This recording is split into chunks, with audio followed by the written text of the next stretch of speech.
hopefully we won't have the same kind of BS we were dealing with yesterday.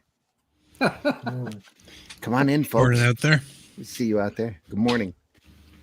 Anybody in the chat yet? No, there's nobody in the chat yet this morning. Come on, folks. It's early. We know you're there. It's still early. And everybody else is at work over here. it's only layabouts like me and Glenn. Yeah. But part-timers.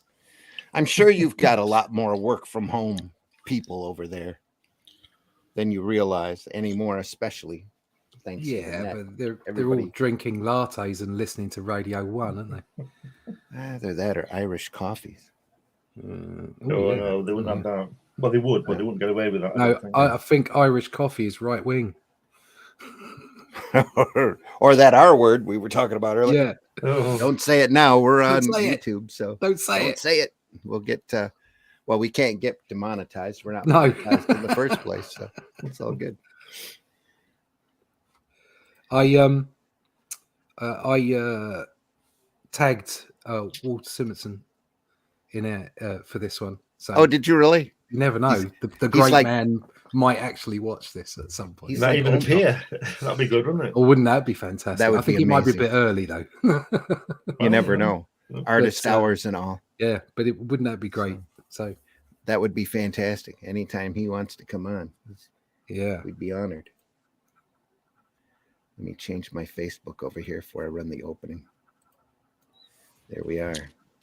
Come on in, folks. We see you out there. My Facebook is live. We are all live, somewhat. And comics by night. I'm happy to announce that sandwich was delicious. Oh, nice. There you are. What was in the sandwich? Well, it was a ham and cheese. Oh, the best, the king of sandwiches. Onions, green olives,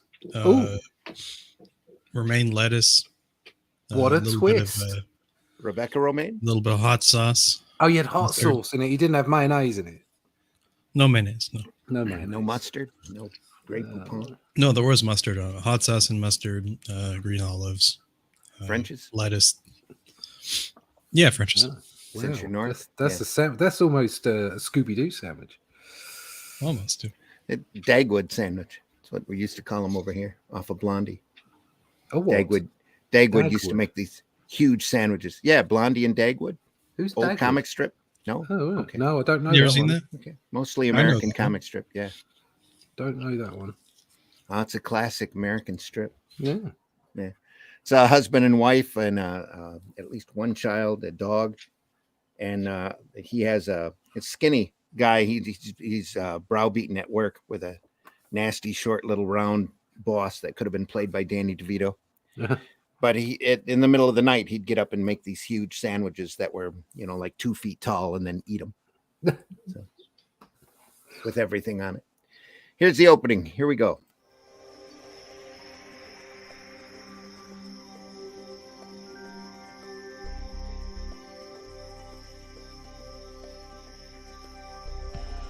What was that?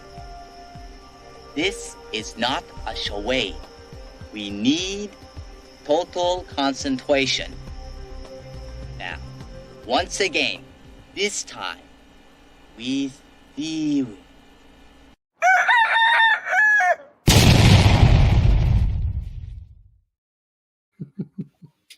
Come on in, folks. Come on in. We are looking at the Judas Coin today by one Walt Simonson. Since it's been 6 months since we talked about him in the past, so which is crazy because it just seems like a couple weeks ago. It's because we spent 6 months looking at. We spent 3 months looking at Watchmen. Yeah, absolutely. That was it. And I mean 3 entire months. Somebody in the chat. Yay, somebody in the chat. Finally. Max Devil. Max What Deville. up? What up? Well, Max you're up. You're up We're early up. this morning. Yeah, buddy. Machine Gun Mary. Shot Machine Gun Mary? I think so. Max. Great to see you out there. We are looking at Walt Simonson's The Judas Coin. It is a graphic novel I didn't even know existed until I walked into Ollie's and ended up buying it for a whopping $3.99. I hate you. I hate that we don't have an Ollie's. I would be spending most of my days there. Oh, you should have seen the box full I walked out with first time they got their shipment in. I spent like $150 there.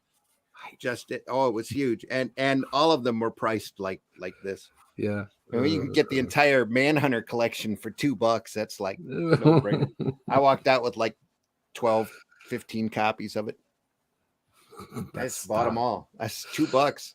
I gave them all away. I said, you ever read this before? You'll love it. You need to read this. This is classic comics right there.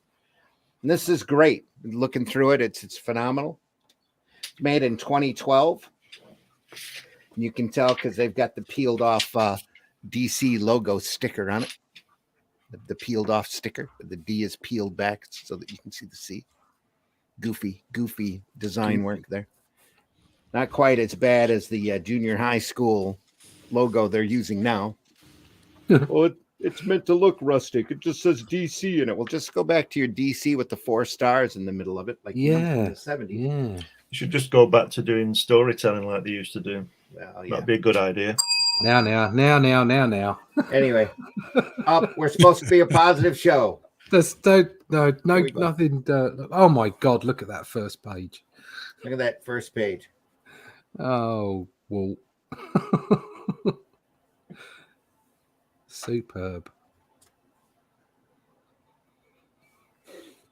Pardon me. This is the setup, of course. Judas Coin ties back to Christ.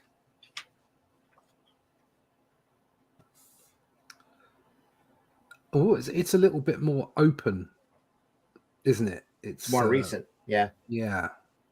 It's not the super tight, ultra tight Simonson that he did in Manhunter. No. Or even Captain Fear. Well, there's Captain Fear in here, and there's a Manhunter in here as well. So, yeah. I think it reminds me of I've always thought this about Simonson anyway, but very European style. Mm. Oh yeah. Yep. And this is, like you said, this is really open. But he's got his own coloring's good. His own individual look. Yeah, the colorist on this I did not recognize. Who's the colorist? So the colorist on it is Laverne Kinzierski. Kinzierski. Yeah. It's a lovely presentation, though, isn't it? The book. John Workman letterer. Oh yeah, it's an amazing book. I wonder if it's incredibly good. I can't say I've ever heard or seen their work before this. So, Joey Cavalieri is the editor, and of course Bob Kane's name and typeface is just as big as Walter Simonson. So I was kind of curious to the other panelists.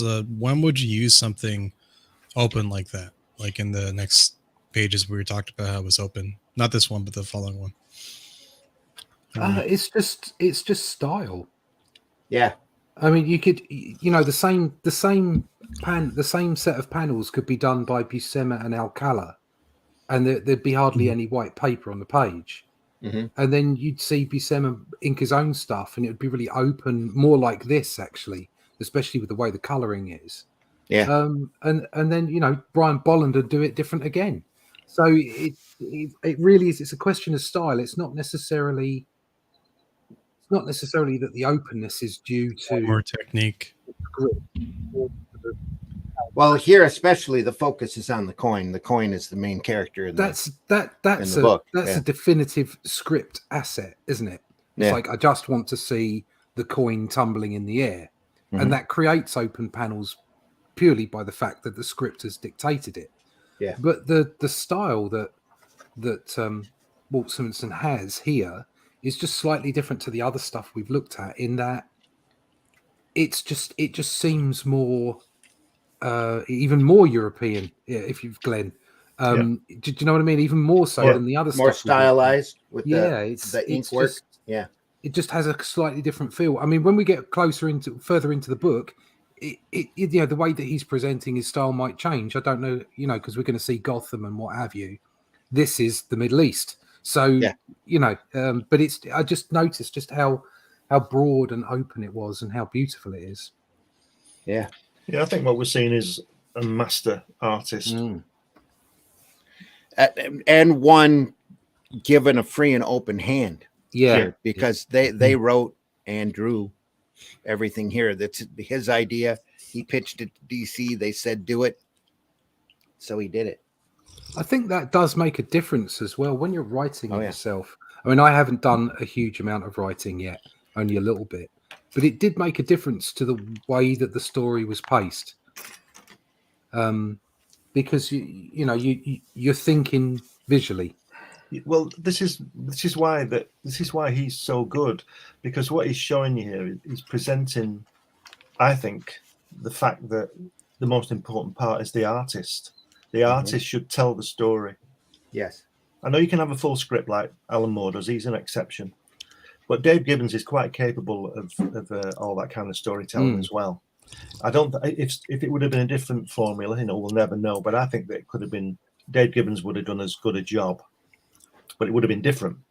But what we're seeing here is a master storyteller artist, not a master storyteller writer. Yeah. Do you understand what I mean? Yeah. Yep. Because he's so good, and I think it's DC should be applauded. We're only on page 3, and I think DC should be applauded for allowing this man freedom to do this. Yeah. Because with page 3, and it's, I can't believe it. I think it's wonderful. I've seen his work before. I've even spoken to him. You know the story of that. Right. But what a fantastic artist. Yeah. Mm-hmm. So, question for the panelists again. Do you guys favor a open style or a more tight, organized thing, or a mix of both? I just like good comics. Yeah. So it works either way, I can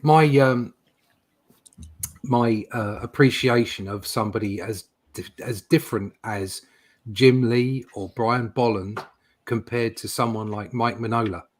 Yeah. Mm-hmm. I can absolutely love both of them. I think there is something to be said for having the right style for a particular kind of story. Yeah. I think there's some merit to that, but at the same time, great artists can draw anything. Imagine if Jack Kirby would have done this, we'd have been looking at 12 panels here, wouldn't we? 6 on each page. But it would have been brilliant as well because he was brilliant. Yeah. But this I don't know if you would actually see that because Kirby got very loose in his older age. I mean, very open. There's some Captain Victory stuff that's pretty. The point that Glenn's making is bold. that it doesn't matter. I mean, like I say, there is merit to say some styles suit some genres or stories better. Yep. However, saying that a genius artist like this or like Kirby is going to bring themselves to the game. Do you know what I mean? Yeah. Oh yeah. And so you might say, "Oh, I'm doing. We're going to be doing this issue of X comic." And it's going to be monthly, and we're going to bring this team to it because it kind of works for the kind of genre we're working with. Yeah, and that makes perfect sense. And you might choose your artist because you think, I think they'll fit better. But at the same time, artists like Simonson or Kirby or Buscema or whatever, they can just draw anything and they bring themselves. And it's almost like the difference between in films where you have great actors that are method actors or whatever, and they work on a particular kind of movie, okay? And you think they'll be perfect for that. And then you get other actors who are just superstars. Yeah. And it doesn't matter what you put them in, people will come to see the film because of the actor, because of the superstar, because they're just brilliant and wonderful to watch. And it's like that with Simonson or Kirby or Buscema or, a bunch that we love. You come to the books and it doesn't matter what the subject matter is, you're going to get a great story. Oh, yeah. So I'm actually going to praise. Go ahead. Somebody. One. Yeah. Well, okay. Well, I was going to say, I was actually asking about you gentlemen personally, not so much as favorite artists but in regards to your own work. But that was great regardless. And again, it's a combination of stuff. It all depends upon what's going on. Here he wants this open so that you know the coin is the focus. Yeah. What were you going to Yeah. say there, I Glenn? was going to say that I'm actually going to praise Stan Lee now. So part of his expertise, because we know he was good at some things, was bringing the teams together. Now, Yeah. this particular work that we're looking at, these pages, I could see this. Now, just bear with me. I could see this inked by Vince Coletta if he didn't rub everything out like he does. Yeah. But it would lose. It would be fantastic, but it would lose if it was inked by Joe Sinnott. Yeah. In my opinion. Hmm. That's why, getting back to Stan Lee, that's why just my opinion, my observation, I think that's why he had Sinnott on the Fantastic Four, Coletta on Thor, and Giacoya on Cap. Mm. All at the same, those books were coming out at the same time. Yeah. And he had those people, not all the time, but big runs of those inkers on that work. And I think one of the best things about Walt Simonson is that he does ink his own stuff, doesn't he? I don't think I've ever seen any of his stuff inked by anybody. I can't say I have either. I don't think he has. Because he's an artist. You understand? He does and he's written this as well. I'm surprised he's not coloured it. Probably didn't have time. No. But unless he did it under an assumed name, because like I said, I've never heard of anything else from this colorist. Yeah. So just looking at that, see where the guy in the 3 panels next to the soldier on the horse holding the coin. Look at that nose. Now the colouring on that nose. I'd like to know whether this is done digital or done traditional, because it looks traditional to me. Yeah. The tones and shades on it. Because if this is digital, this is brilliant. 2012, probably 2011. So it's possible it was all digital. Possible, but the digital tools back then weren't quite exactly. Yeah. And look at that cloak, the Roman soldier's cloak, the way it fades. Yeah. I think this has been done as a watercolor. Yeah, I have to say it has got that feel. I don't think that you had that kind of control over digital tools in 2012. Exactly. I mean, you could have this kind of control now without a doubt. I know because I've done it, but I don't know about in 2012. I mean, Photoshop I'm sure you did. And look at the bottom 3 panels, the blue. It's very uneven. I get that sometimes when I'm painting. I do hand painting, and it can't be perfect. You have some uneven in tone. Here, like somebody's taking a brush. Yeah, and just brush. It really looks like proper brushwork to me, not fake brushwork. Yeah. If not, if it's done digitally, it's done very, very well by somebody who knows what they're doing. Yeah. I mean, like in 2012, I think Corel Paint was still pretty intense. Yeah, I mean, I used to play you could with do that. Yeah. I still have that in one of my systems. Yeah. I just don't think it could do it as well as this. No, just a personal opinion. I don't know. Just don't. The right. I'm on the fence. Up there. I'm on the fence. I would say it's possible. It could have been done traditionally and then touched up digitally. In here as well, I can see brush strokes. I don't know if the camera is picking that up at all, but in the blue, you're seeing brush strokes in different directions. I have to say now, looking at things like Clip Studio and stuff, you'd be hard pressed to see, because it literally does brush strokes. Okay. But back then I'm not so sure. I was playing as well, and I don't know. But it can't. There's no way I could be 100% sure, and Whiskey's right. That also up here in the upper right, there's a little red framed panel. How good is that? Just out of nowhere, that's got the coin in the middle of it. The coin in it. That's so good. Yep. And that cloak. Look at that cloak. Ridiculously long. It's a Batman cloak, isn't it? Yeah. It's like things like that are what I'm constant. You're always constantly learning. Yeah. But that kind of stuff, it's sticking out to me now. It's one thing that's I'm getting to a point to where it's the cheating is hitting me harder than anything else. One thing that's sticking out to me, there's no bottom on this hook. On that, yeah. It's just an artistic decision, just to leave it off. Anyway, onward. So your question about tighter styles, Whiskey, were you meaning about the way that we like to draw? Yeah, I was wondering if it was basically about panel layouts for you folks. If you individually prefer an open style, like doing a bunch of open stuff like you saw just recently, or do you prefer tighter panels or somewhere in between? So the question was geared towards you, gentlemen, versus what you like looking at, but what you like drawing. Right. I think we discussed this before. Walt Simonson is also a designer, isn't he? Mm-hmm. And he clearly designs his pages as well for the effects that he gets. Yeah. And there's no way really to explain that other than it's called talent, and he can do it, and he does it very well. But I think there's a purpose. I think what Kirby does with his 6-panel grid and Ditko with his 9-panel grid, I think they're doing well. Dave Gibbons said this about his Watchmen thing. They didn't. When you go to the cinema, the screen doesn't change size. Yeah. So that's why they did. That's why he chose to do that. But there's no right and wrong. It's what makes it work. It's as simple as that. It's like when you draw, Randy knows this and Russ knows this. When you draw that hand, a hand, it doesn't have to be perfect as long as you know it's a hand, because as Russ keeps saying over the weeks, your brain will fill in what's missing. Yeah. And Walt Simonson is a master of that. Yeah. Let's look at that unnatural heel here. And that's the thing that a lot of us try to get. Yeah. And that's the difficult part. And it's taken me years to understand that is the bit that's important and the hardest bit to learn. Yeah, but you were doing it, weren't you? It's like I said the other week about perspective. When I used to draw perspective, people used to say I drew in 3D. This is when I was a kid. Yeah. Because I knew what perspective, I knew what it was, but I didn't know what it was. Do you understand what I mean? Because later I bought a book about perspective for it to tell me what I was already doing. Yeah. So what you were doing, Russell, you were seeing it and you were doing it, and all of a sudden now you realize what you were doing. Yeah. So you were doing it instinctively because you're an artist. Randy does it as well. And it's, you can't learn that. I understand what you're saying. Yeah. But I think I agree with you. You can't learn it. It happens.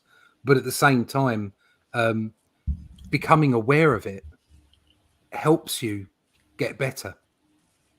Yes, of course it does. Do you know what I mean? It's like I was doing it. And then suddenly you realize why the things that you think you do work and some of the things that you think you do don't work. Yeah. And you can't quite understand it. And then you get the advantage of being a look at things like Walt Simonson and the way that he draws, or other great artists. Yeah. And if you can work out that that's the thing, then it's like, the light bulb goes off. Yeah. And then you start realizing why certain things you do work and certain things don't. And you can kind of have almost like an insight into, this is the way that I can work.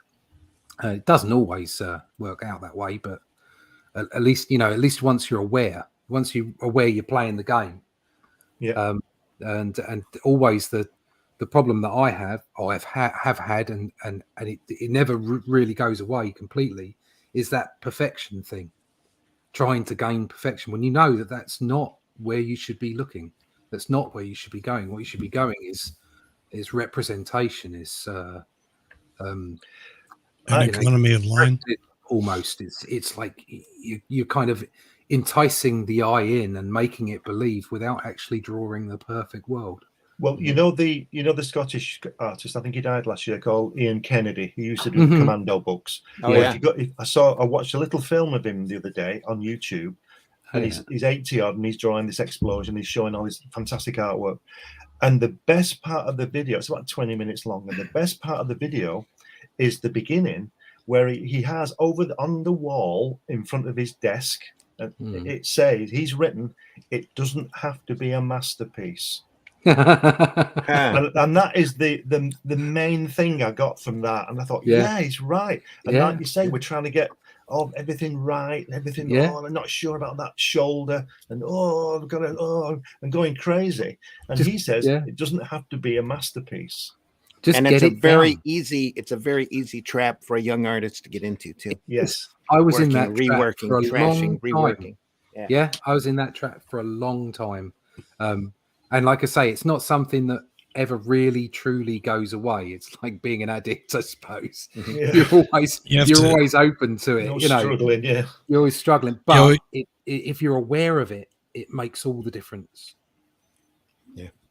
when I'm working on extremely complicated pieces with 3D stuff, like and you get something that's really small and innocuous incorrect, I have to remind myself, I'm just like, okay, it's good enough, move on to the next important thing. Yeah. If you really Yeah. need to, you can come back and do it again. There is time there definitely that you have to cut and run, especially when you're on a hard deadline. Yeah. You know, Yeah. just let it go, and then when you look back on it, you can learn from it. Let it go. Let Jumping it up to go. 73 AD. Also, I wanted to point out this is a good 35, 40 years worth of experience from the work that we looked at Yeah. earlier as Manhunter material. Yeah. Nowadays, the editors consider his look to be at least at DC to be too nostalgic. What is that all about? Either it's like fashion, isn't it? Like style never goes out of style. Yeah. Good taste Yeah. never goes out of style. Yeah.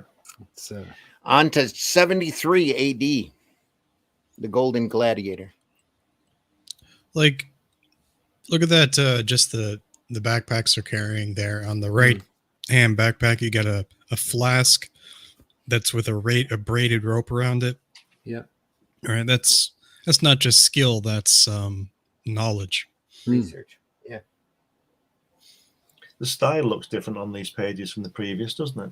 Every Full- chapter is different. You're gonna love this. Notice the way Intelligent. his panel layout as well has become Yeah. more static. Yeah. Yeah.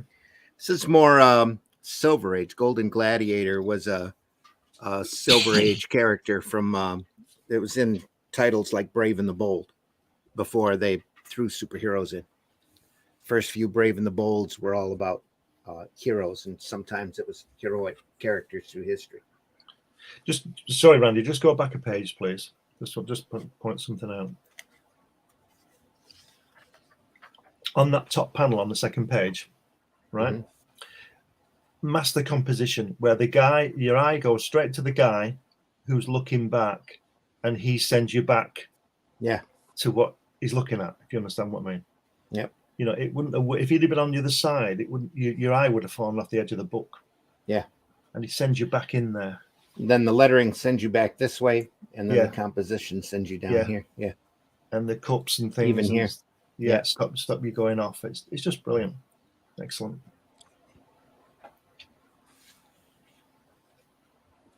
Real standard grid here. Doesn't work as well with Simonson from what we've just seen, does it? No, it doesn't, does it? But look how he fills the panels. Yeah. Yeah. Yeah. I love that. You see a lot of different influences all through this book. So This to me it's got sorry, go on, Glenn. It's got an early Barry Smith look to it. some Early of it, yeah. Conan. So Sorry, often I've heard people say that the way that I frame things, sometimes I'm too close. Personally, I think that's subjective. Yeah. Yeah. But this Yeah. is well in there. It's like tight in, and yet you can see everything that's going on. Well, I love anything that else? left hand panel there on the where you see like the foreground right along the line of those fighters into. Well, it's like you're there, isn't it? Yeah, no, Yeah. that's the way I love to draw, that kind of thing, and that has its roots in, you know, let's face it. How many times have you seen similar scenes like that in Thor by Buscema? Oh yeah. Yeah. You know, and Yeah. and Thomas. It's just classic, brilliant stuff. Well, here he draws his camera in tight because there's no Yeah. real reason to show anything else. This is No. the main action. This is what's happening. So Yeah, that's what's Again, in the nice. panel. Yeah, it's great. Economy of line. exactly. Not Not just that, but you're getting the expression here too. Yeah. That Yeah, elbow to sometimes the you chin is definitely great need on the bottom right there. Yeah. Smack. Gook. Sometimes you definitely Right need at a the throat. close up to kind of see what the characters look like in different things to get a Yeah. sense of their Oh yeah, I their mean own story. the worst thing is to have a writer say, okay, we've got a mid to long shot, we've got all these people standing around, and they've got expressions of shock on their face, and it's like, how do you expect me to do that? How do you expect me to show the shock from that distance?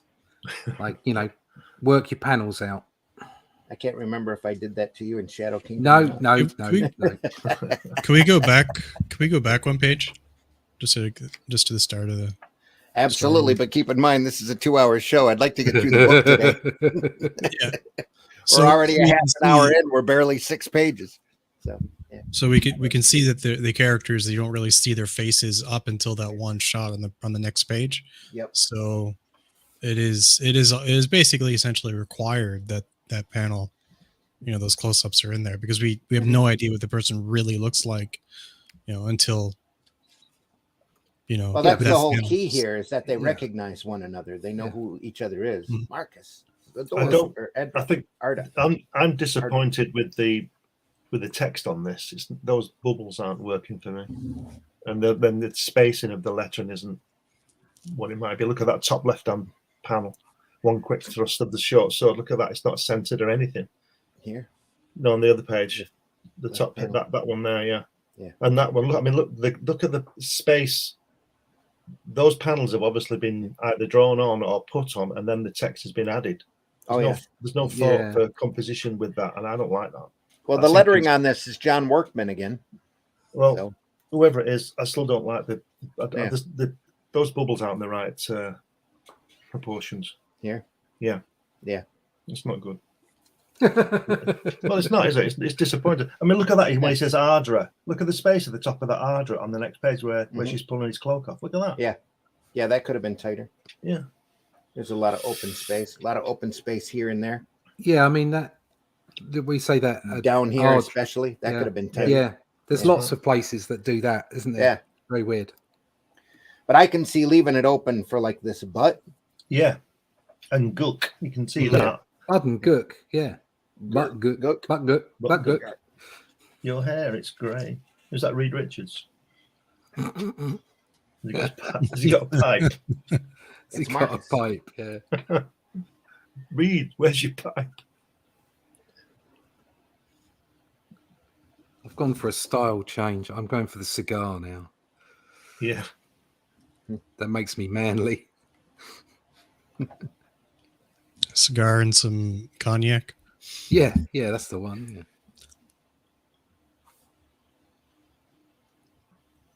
Yeah. Gladiator fights. Lots of nice background. Do you great like establishing shot films with gladiators in? Yeah.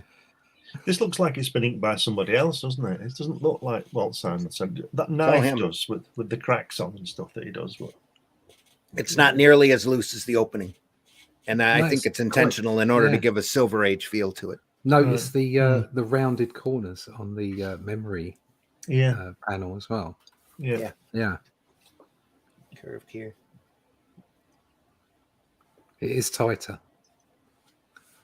I can't wait to see the bits with Batman in now. Oh yeah, just wait until you see those. That's Anyway, heck yeah.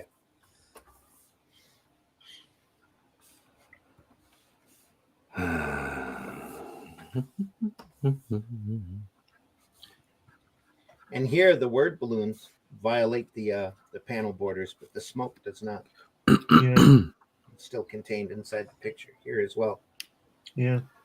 I'd have been tempted to knock the borders out. Yeah, I would have as well. Yeah. There's no need for it. Yeah, everything's contained. Lovely action there on the top right where they're running in. Yeah. That's great. Just phenomenal. Damnation. Phenomena. Death to those who have betrayed us. It's like a John Byrne woman, that, doesn't it? Yeah. Like I said, there's a lot of different influences in here. Look at that. It's just great. So many capes. So little time. Yeah. I think that's one of the great things about the comic book art. And you can say this about art in general, of course, but just the fact that you have so many influences. Mm-hmm. It's like it's self-referential. Yeah. It's That's brilliant. part of why we do this program. Is Yeah. to show stuff off like this. What do you think about that? The panel, first page Vespian. on the bottom right. That one. This one. What is everybody's thoughts on that? Sorry, say that again. First page, last panel. First page, Talking last about this panel. panel here. Bird's eye or Yeah. quasi bird's eye, isometric. whatever. Isometric. Yeah. What about it? No, just wondering what your thoughts He's are. pulled the camera back to show a little carnage. Yeah. Is what it is, to show He's that they're pulled the back- victorious. Yeah, he's pulled the camera back there because that's the first place to show it. Everything else is tight in. I mean, that again, the top panel. It's being directed like a film there. Yeah. You're in. You can hear the battle, the clang of the shields and the swords. You can hear and the general rumble. You can feel it and hear it. And then that panel down at the bottom right it's completely open. So it's almost like there's a quiet now. Yeah. To me, that bottom panel doesn't work because look at the carnage above, and there's only 3 dead bodies. That we've seen. Yeah. You should have. Yeah, of course. Well, yeah, of course, that we Yeah. can see. Well, You they could have should had a pile of bodies, couldn't you? Yeah, there should have been. There should have been arms and legs everywhere. You could, on the top right-hand page there, he could have had a wide panel with like loads of bodies across the battlefield. But look at what he's done with the panels. They might have been there in the Vinnie Coletta influence. There's loads of bodies. Yeah. But he's definitely made a decision as well with how he's portraying this by looking at the panels. Mm-hmm. So you've got an open and then 4 square, and he's tipped that upside down and put that layout on the right-hand page. Right. Yeah. So he might have made a decision to say, no, I want to begin with an open panel and end with an open panel, and the content will sit within those others on the way through. And this is an odd choice in lettering too, shoving it over to the side. All this open space here could have been shortened up, and the balloons could have been it's gone onto the hand, and there's no need for the top balloon. Yeah, that's a bit weird, isn't it? Why would you cover the art there? Should have been no need for it. Yeah. Could have run that tail down here, moved the whole balloon over. But then, even the bottom balloon there, you could have lifted it up and moved it left a little. But here I understand, because he wants to show the sleeve down to the hand holding the knife. That's your key point here. So yeah, move those balloons over. But the rest of this here, especially, and here especially, you'd want to focus on the knife maybe and just shove it over just a little bit. You could have raised this up a little. Just an odd lettering choice. Yeah, that is a bit weird as well. I mean, would you throw the knife like that? I've seen it done like that. Yeah. From the blade first. Blade. Yeah. Right. Okay. Is he throwing it, or is? Yeah, he's thrown it. If you look at the bottom panel, it's coming towards them.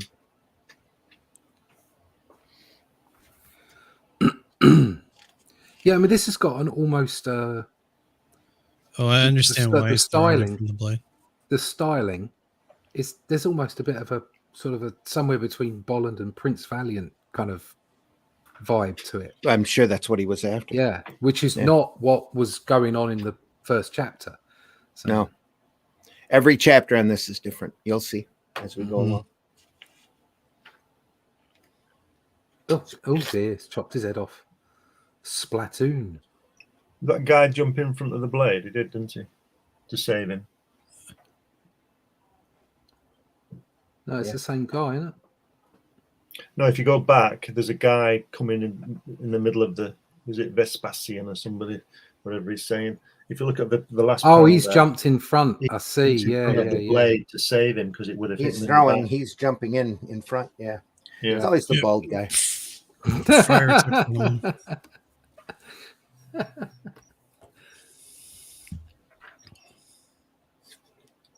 Wow. Where's the comics code? Not around anymore. Good. It's the simplicity and the grieving panel there. That's actually quite nice. Yeah. light blue line. That's very cinematic.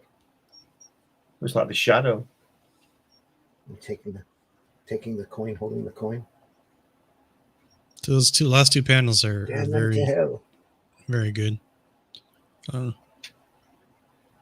to Almost look. stand apart from the rest of the chapter. The traitor's portion. Throw his body to the wolves. The coin with it. Hail Caesar. Willie Spoyan.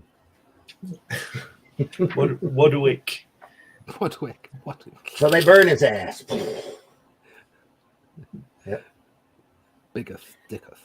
And again, jamming all the lettering over here. I'd have slid it just a little, probably underneath here, into the unnecessary detail and let the crowd come out.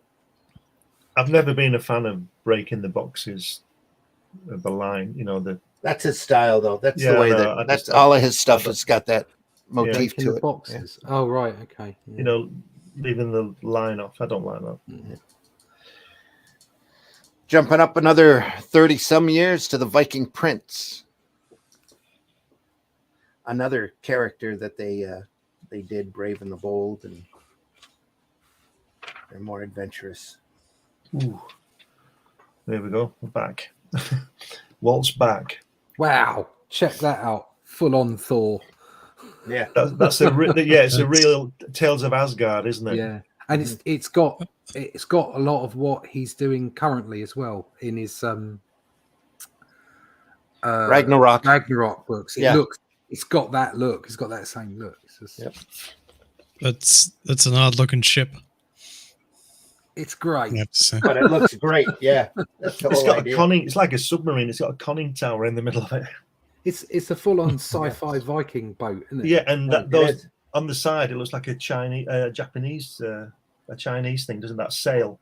on You've the got a side? little mermaid siren down here as well Oh, it's amber. in the water. Yeah. Well, I want Okay. a singing crab. Yeah. Singing crab. Under the sea. Yeah. Stab Bastion. Sebastian, yeah. The only time I can, whenever I hear that song Under the Sea, all I can think of is Homer Simpson singing it anyway. So Yeah, probably. Yeah. A lot more stylized here. A little bit looser. Silhouettes here in the background. Look how the mermaid's hair looks like the sea as well. Yeah.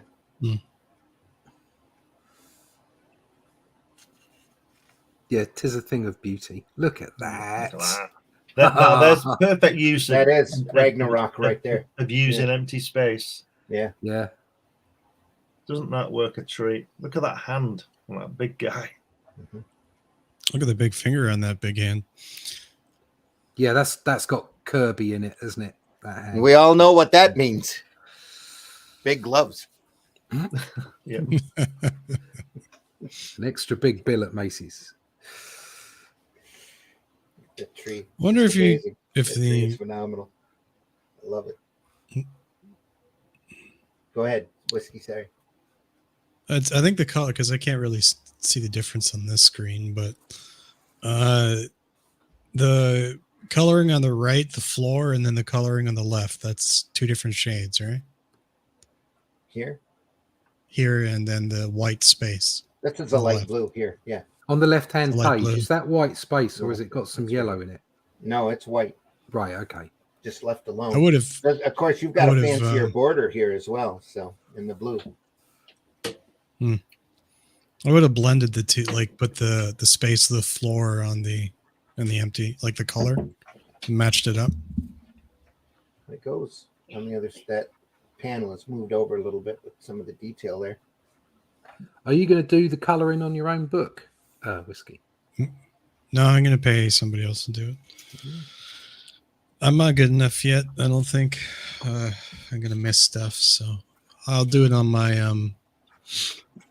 the next book I work on after this one. I'm gonna probably do mine entirely myself, but it'll be like short stories and stuff like that.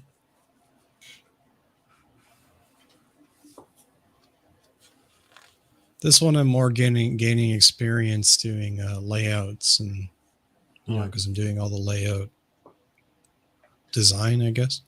I have to say, from a publishing standpoint, this book is amazing because the paper stock on this is beautiful and slick, and shows a lot of it's kind of your more modern upscale comic paper, where DC has printed and reprinted some pretty ganky looking stuff in the past with newsprint and just nasty looking paper. This is beautiful paper.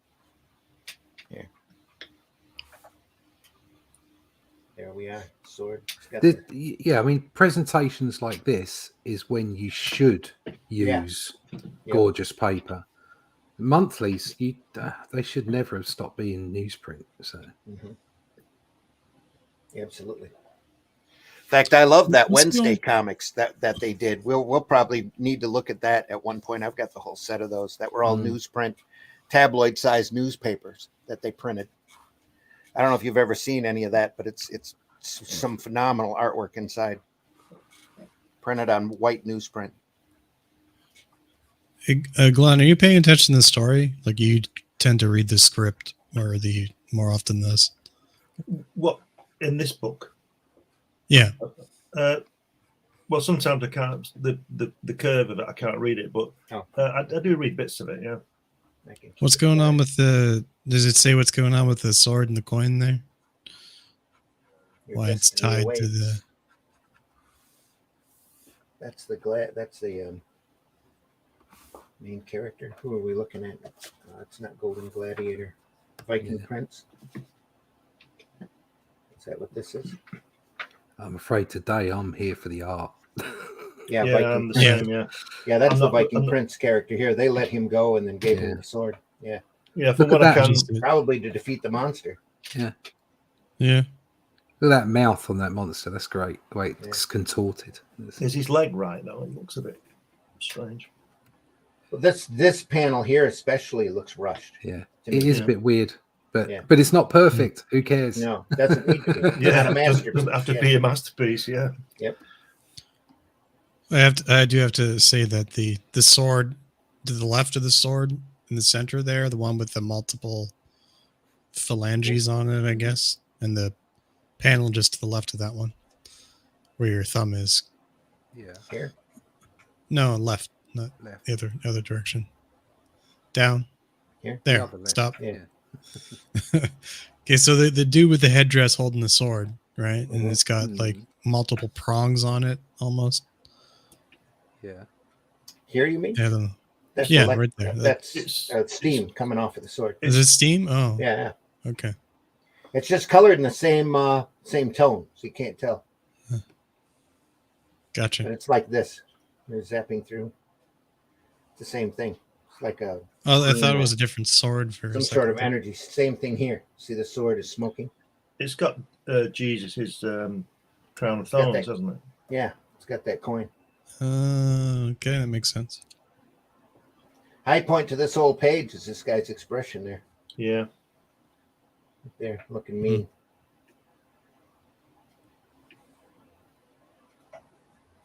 A lot of interesting decisions they decided on this one. It really takes they weren't timid with the layouts. The armor is impervious. See, this is where he's best at with this kind of composition that we're saying in that previous story when he was back on this, let's call it the Kirby panel page. It didn't work for me with his art. You know, I think Walt Simonson needs to do this. I'm sure he knows what he's doing, but he needs to do this. Certainly lends itself to that open, and also the whole designed sort of lots of areas where there's either white space or well done panels. I mean, look at the layout on the left hand page there. That's bonkers. Like putting a straight line across the top and then having the diagonals and then the one at the bottom and then going all the way across and then double line borders. Yeah. It's all just crazy. It's fantastic. Yeah. Again, I'd like to see it in black and white. Oh, wouldn't you? Yeah. How lovely would that be? I'd like to hang it on my wall. And then here, just the succession of panels, the little chest thing falling with the crown of thorns. Here he throws it like a ninja star right into the guy's eyes, and then comes up and Whoa, stabs look him. at that. Look at that leap. It's a real ninja leap, isn't it? Like you say. Yeah. Mm. And then whack. That reminds me of like a Kubert. Yeah. Did a lot of this material. Yeah. Sideways thrust. Just Yeah. Right in the eye. Right in the eye. Finish the job, I This guess. guy here is looking on at what he's doing. Have it, as they say in the UK. Was that supposed to be Odin or somebody else? It's somebody else. He doesn't Here, have a that might missing be Odin. eye. There, yeah. He doesn't have a missing eye. Odin's supposed to have only one eye. Odin does have a missing eye. The green man must not die. Oh, okay. So then that is well the It's like leaf the dude, wood spirit. Oberon, and Yeah. and what's it called? Not Nightmare. Midsummer Night's Dream. Yeah. He looks wooden. Yeah. And these are like little caverns. In fact, it looks like Walt Simonson, doesn't he, with that his face, with his beard and his moustache. Yeah.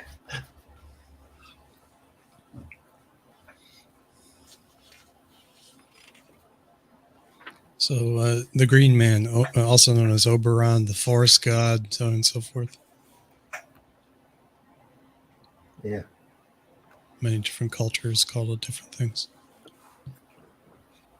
Henceforth, you will be known as Marfger D.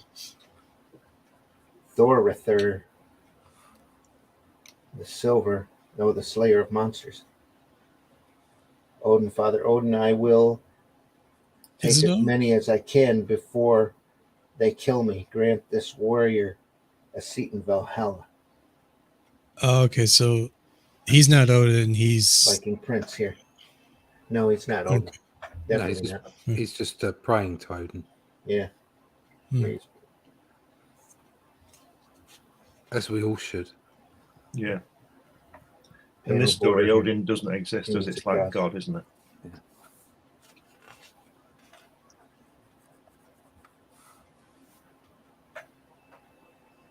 Because let's face it, we're all pagans. Yep. A Kirby crackle there. Yeah. yeah, just Right all around part of the that North Sea coin again. Empire there. Just Yep. just a bunch of danglers. Bunch of danglers. Again, wonderful So they're battle cool. scene. He's gone full Walt Simonson in this one, hasn't he? He's Yeah. just the line work and the extra design. It's just beautiful. The whole book's really a showcase of what he's capable of.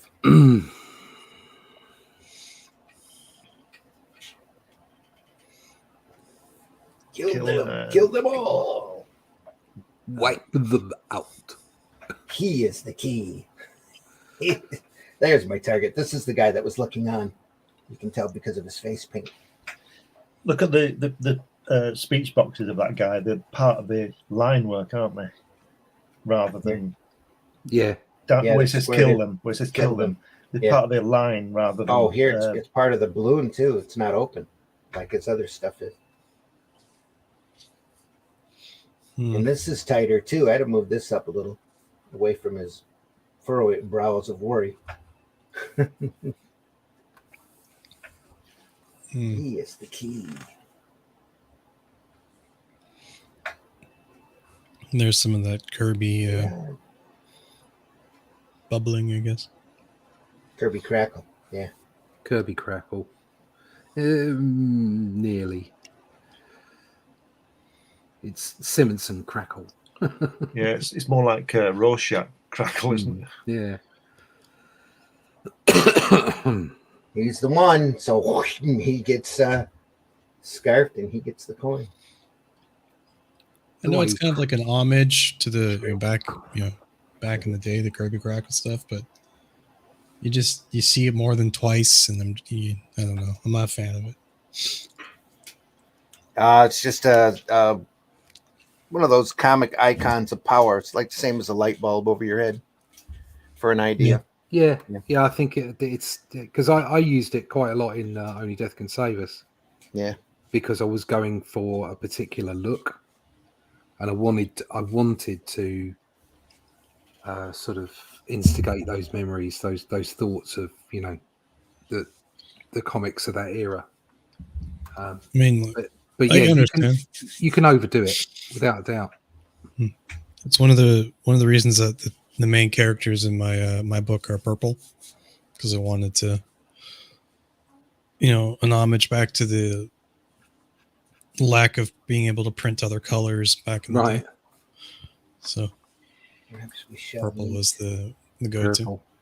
That guy there's Walt Simonson, isn't it, with the red hair, with the beard? Beyond the gates of hell. Here? Yeah. Yeah. Looks like Walt with his thick beard. Looks like Fafford and Grey Mouser.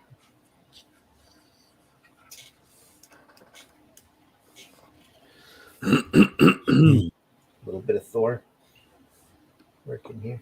I guess it fits more than fits the motif. We have the mermaid again. Looks like she's got a mustache. There's Merman, Odin there. It's a Poseidon. Look at with the spear at the top of that same page, right? Hat. It's Gandalf. That's Odin. Lord Irger of the great ocean, take mercy on a poor sailor and grant his desire. You'll give him Rolf's heart.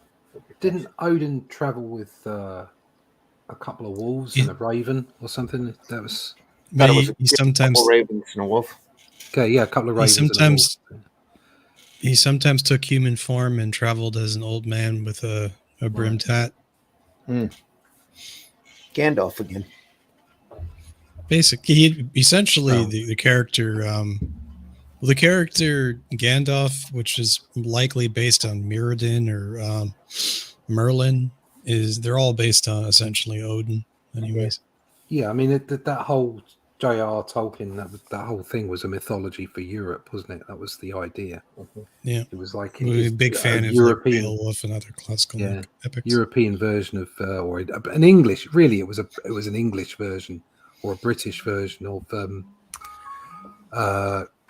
Greek culture, Greek mythology for us, but using pagan and Celtic stories.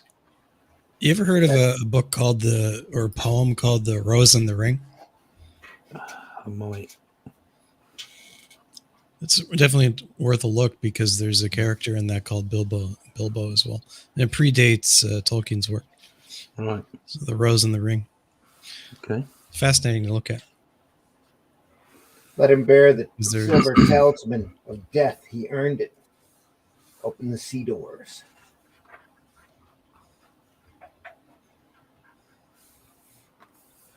Send him on his way. Look at that tower in that boat. It's ancient technology. And a little sail to move it.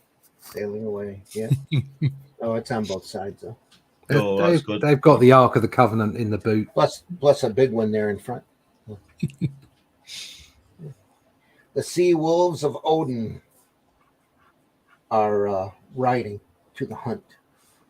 Yep. Now we jump to 1720 AD, Captain Fear. That's that pirate series that we looked at that was in the back of the Artisan book. Look at that. And a style change again. Yep. Yep. Look at that rain. Still a little bit more polished, not as rough as his original Captain Fear material, but still got that great style to it. Yeah, beautiful rain here. With that boat.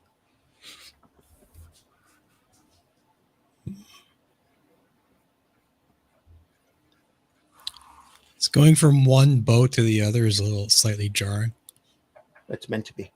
It's a different time, different story.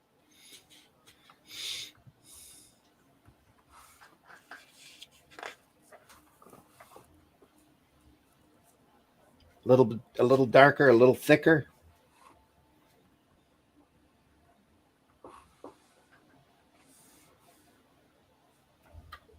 His style on this one's a little like John Byrne, the English artist, not the X-Men artist. Yeah.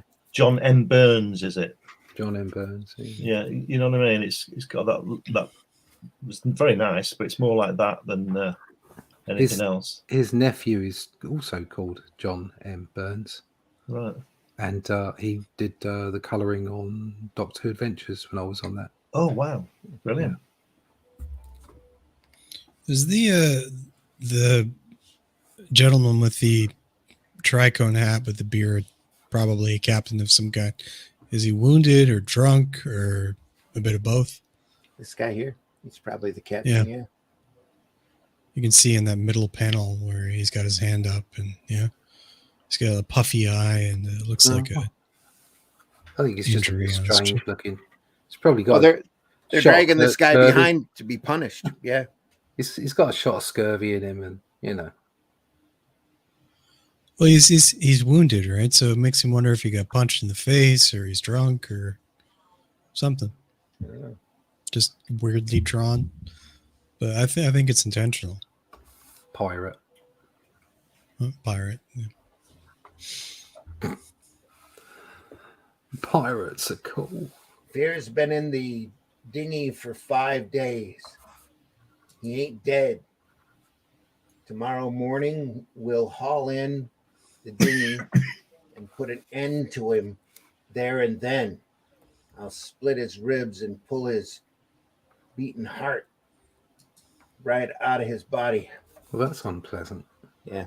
At least they didn't keel haul him. That'd have been worse. Yeah. What's the? Not a- There's another torture. Not a fan of him, that's for sure. Yeah. They used to. Well, it's Instead, too he- unseemly for the. Yeah. we'll talk- Instead, he gets out of the dinghy and crawls back into the ship. So.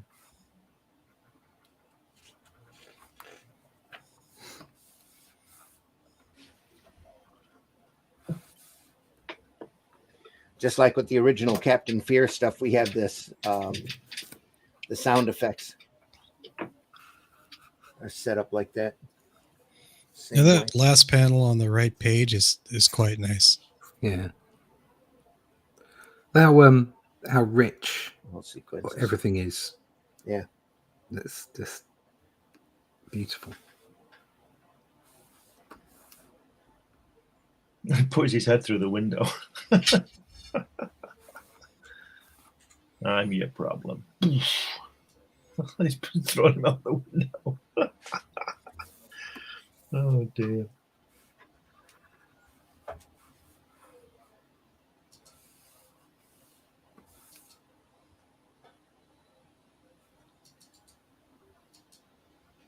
Just classic. Great stamp.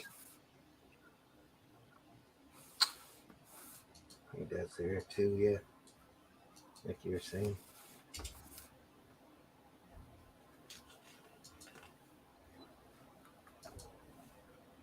Boom.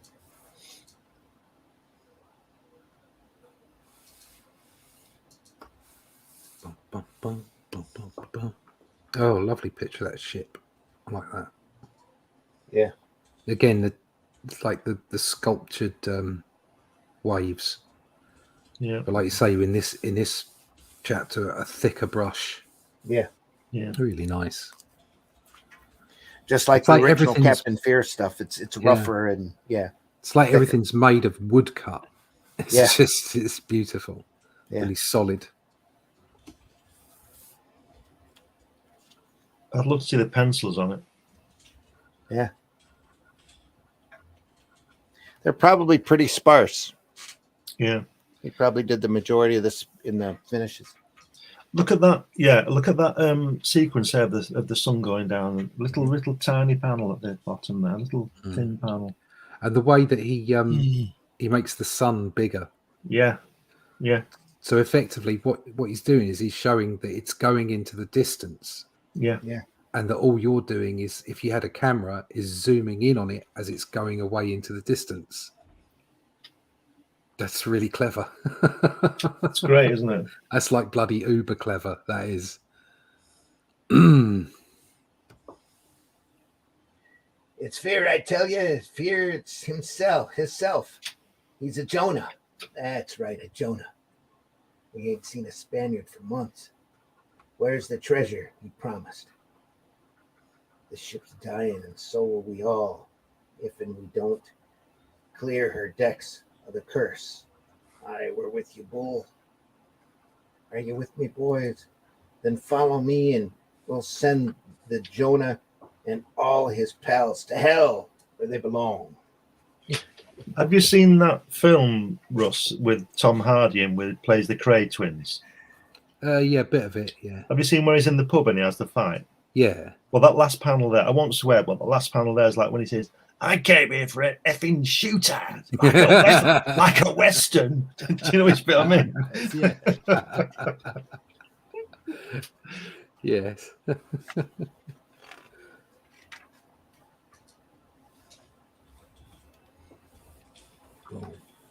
He really does get in there, doesn't he?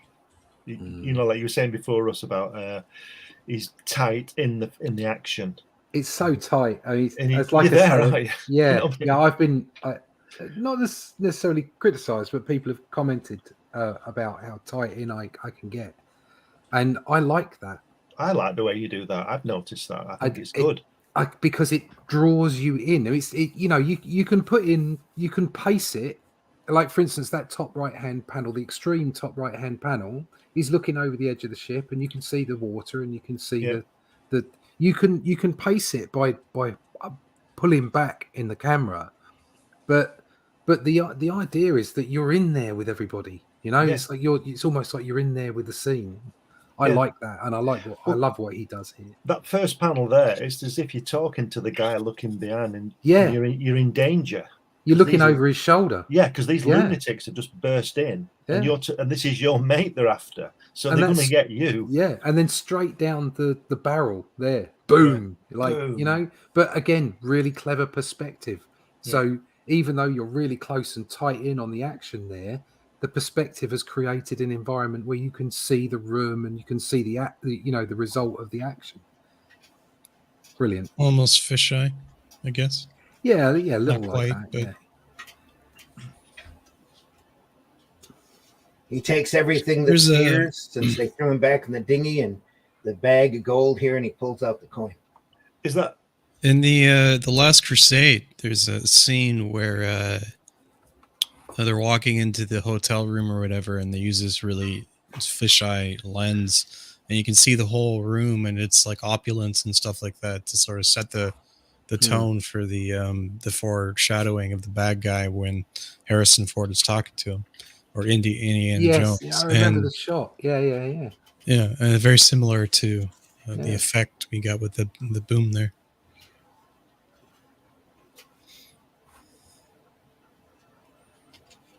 Sorry, Randy, go. I just wanted to finish that thought before I forgot it.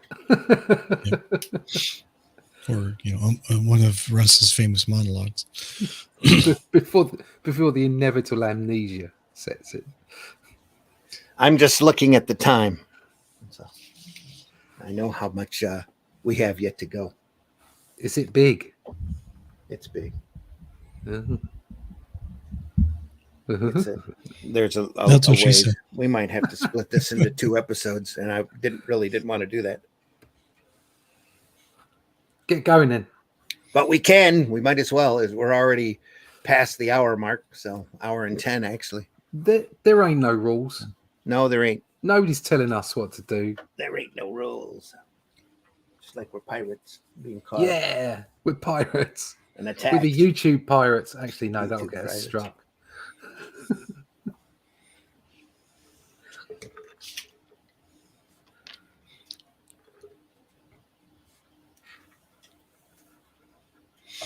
Yeah, it'd be all fun and games when you're a pirate up until they're like, "Oh yeah, you have to kill that guy." You're like, "Wait a second." Rather him than me. There's your Spaniards true, they were yeah. looking for. Yeah, the conquistadors. That one takes it right in the shoulder. side of the face. That's exactly how it would go down too. The detail in that shit, just Right here. Yeah, just beautiful. Both of those ships, gorgeous.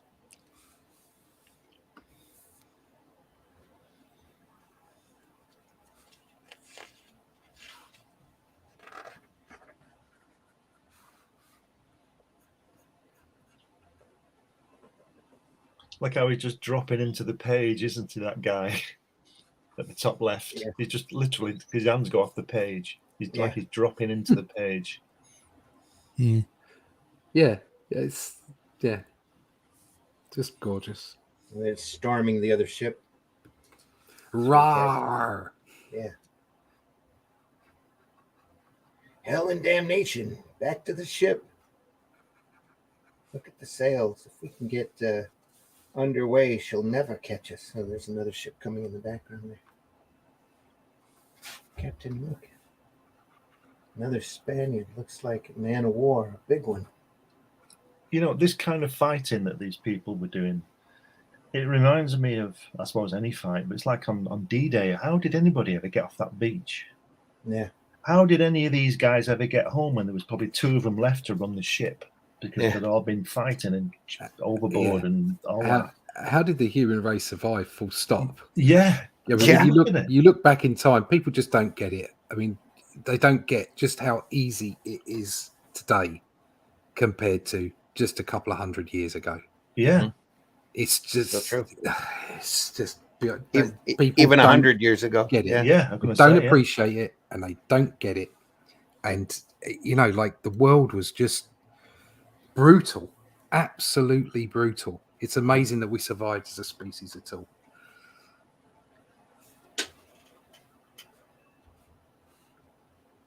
I don't even think we're halfway. Yeah, we're about halfway. We could do it. We can do it. Beautiful back into the ship there. You can do it when you're being cute. Pulling out the cannons.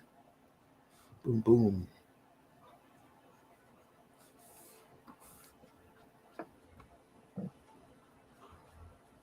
What's cool here is he probably hasn't done Captain Fear in 25 or so years. Gets right back into it with all of the, obviously this was all part of the art, drawn in and, you know, self-done. So would he have just gone to DC and pitched this? Yeah. Up to an editor. He'd have gone to an editor and an editor would have gone, yeah, we'll love this. We'll have it. Yeah, in fact, it was, I don't know how long it took him to do it. But, Is there other than editor was Captain Joe Fierce? Lurie here. Associate editor was Chris Conroy. Say what, Whiskey? So other than the Captain Fierce stuff here, is there any other good naval, Age of Sail comic books out there that off the top of your head? There have been a couple of pirate comics out there, but you know, when superheroes kicked in the late 60s, everything just kind of turned to that. So I think there's room for a pirate. I think there's room for everything, actually. yes, absolutely. People are hungry. As long as it's good and entertaining. Yeah. That's what they want. Yep. Yeah. People are Especially hungry. You could easily throw out a couple comics about the pirates of Nassau. Right? You could Charles Vane and all them, all the legends from that era, or infamy and so on and so forth. Yeah. Fight cannons. Dropped one ship there.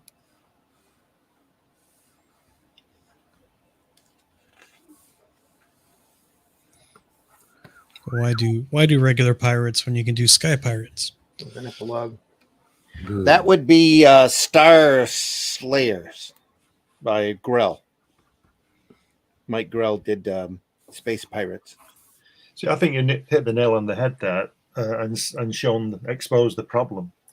Why sky pirates? Why not just pirates like this? Pirates. Yeah. You know, Make a good story. if you're going to fly off into space, it's not pirates, is it? Well, hang on, because if we're Sky Pirates, you can add a blimp. It's got a point. Point. We all love blimps. There was a great fantasy book by Chaikin when Weird World stopped doing Edgar Rice Burroughs stuff, called Iron Wolf, and they dealt with a planet where the wood was lighter than air, so you had lighter than air ships sailing. That was pretty cool. There's a long, there's a thin video game. swords. Yeah, go ahead. There's a video game called Crimson Skies where they have Yeah. where they call themselves the Fortune Hunters, and the entire game takes place around these 1940s kind of like planes just before getting into the World War II stuff, I guess. So like 1935 or whatever with the biplanes, and they all travel around in blimps, like is more commonplace in this universe. But they're sky pirates, and they go. It's actually quite a fantastic video game. It's like a flight sim, but you have obscure looking planes that kind of look like X-wings, but they're biplanes. It's just great. Good game. Very good game. Crimson Skies. Yeah, my boy loves it. Pretty old school too. Yeah. Proper game. We have Anyway, everyone sorry. laughing, sharing their fortune, and a gull comes out and takes the coin. Oh, and his chips.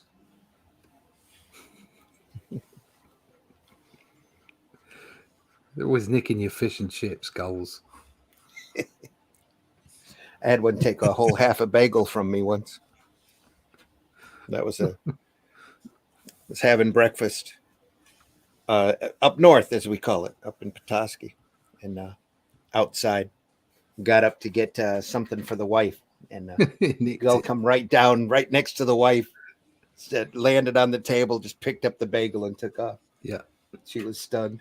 Thieves. Yeah, crazy thieves. Just flying off, holding Mine. the bagel, half a Mine. bagel. Yeah, Mine. flying off. Now, 1881, Batlash. Another DC character, lasted a handful of issues, created by Sergio Aragonis. Oh. Western. Ill-gotten gains.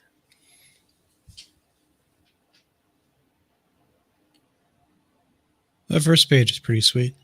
Mm. And in the back of the book, Oh yeah, look at that. there's a Captain Pencils. Fear pencil Look at Oh, that. wow. right there. But Oh, they there's should have just printed Well, it from they're that. fairly light pencils, Yeah, aren't they? yeah, they're fantastic, aren't they? I mean, there's not a lot in that. look at that. They're Okay. very tight pencils. Yeah. Oh, I don't feel so bad now. Look at that, lovely. It's fantastic. Love that. The whole layout Wonderful. there is amazing. The whole poker game. There's the Ames guide. Yeah. Very much so. All done physically, obviously. There we are. This has got a sepia look to it to show the dirtiness of the Old West. There's no real solid black in this. It's all dark gray and browns.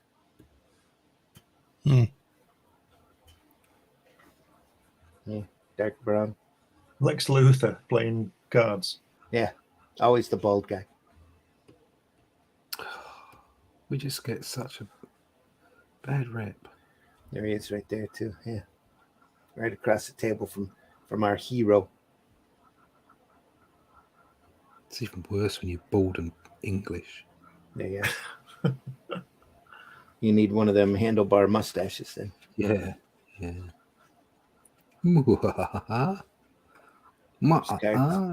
Cards to play. Look at that hat.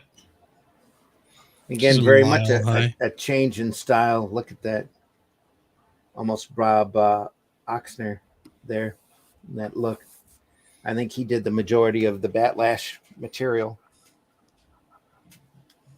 I'm pretty sure it was him. I could be wrong though. Do you know, I always think that Walt uses a pen, rather than a brush.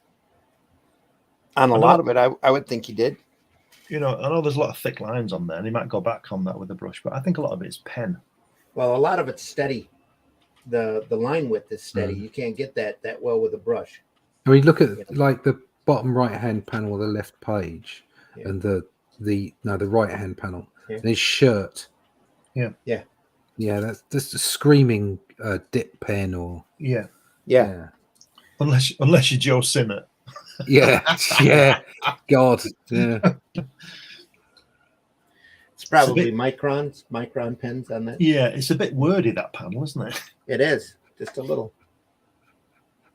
Lot going on with him telling him off. I'll kill you. I'll kill you. Double dealing. Batlash was always a slick, pretty boy cowboy. Kind of like Maverick, almost. Always got into trouble. And that girl at the top sounding like an alarm system for a nuclear attack. Dive, Get under your tables. Yeah.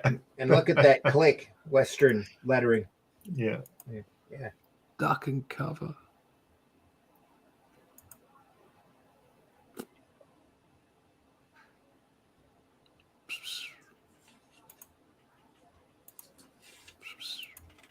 Almost see a little bit of Jose Garcia Lopez in the positioning here, the layout look to it. And again, all the panels are curved too. Yeah. And there's no straight lines. No, it's all wobbly. done by hand. Wibbly wobbly. Yep.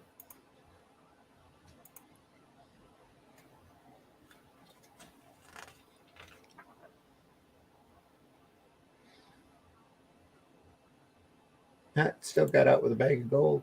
Look at that cheesy grin there, the last panel. Yeah. So I figured out why his hat's so big. That's right. Yeah. It's got a little flower on it too.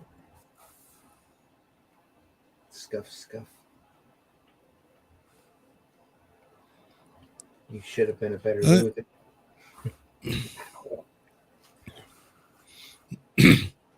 They're that classic Western look too, with their cravat, the vest, and the funny hat.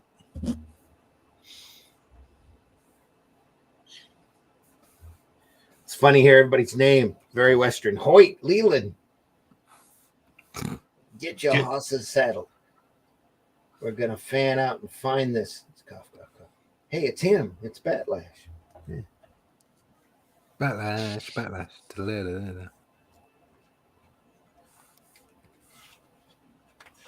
I never read the book. I've got a showcase collection of him, of Batlash, of the run. And everybody talks highly of it. I've just never sat and read it.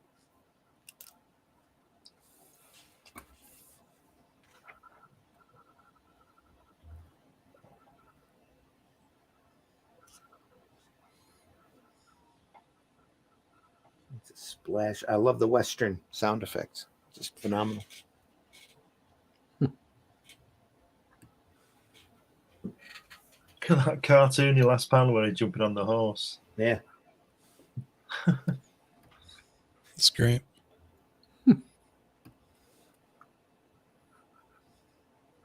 My ho silver away. I surely hope you try something, Mr. Lash. Jezebel's my girl.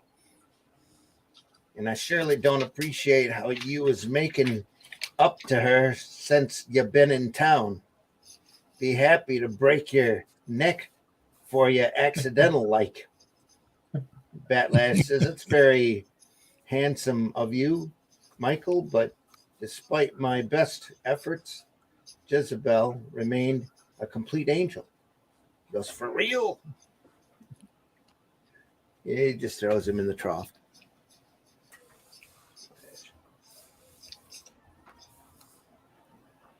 Come on, Daisy. Glad I parked you in the alley. And he parked it. Anyway. I'd best be riding on. I do so abhor violence. And unless he talks faster than he thinks, he'll be dancing all the way up to Boot Hill tonight.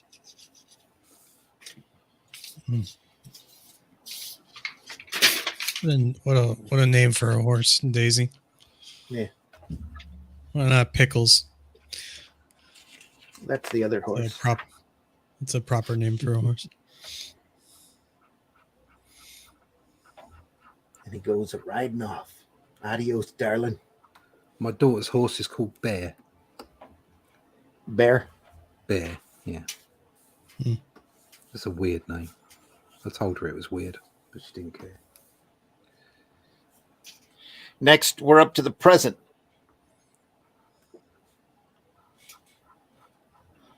And who better to deal with a coin than Two-Face? Yep. That had to be, didn't it? And now Are for we something. Go ahead. Are we cutting it there, or waiting for, or going on for another half hour? We're going on. We're just we'll do this all in one, even if we're here for 3 hours. You ain't leaving. You're not leaving now. No. Oh god. We're only up to the present. We're only halfway there. Not just that, but look at this great Batman artwork here. You don't know who you're dealing Boom. with here. We're semi-retired. Yeah. We can be here all day. Yeah.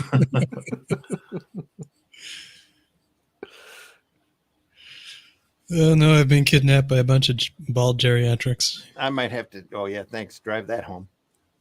Might have to tighten up on that and show half a page at or a page at a time. Heads or tails?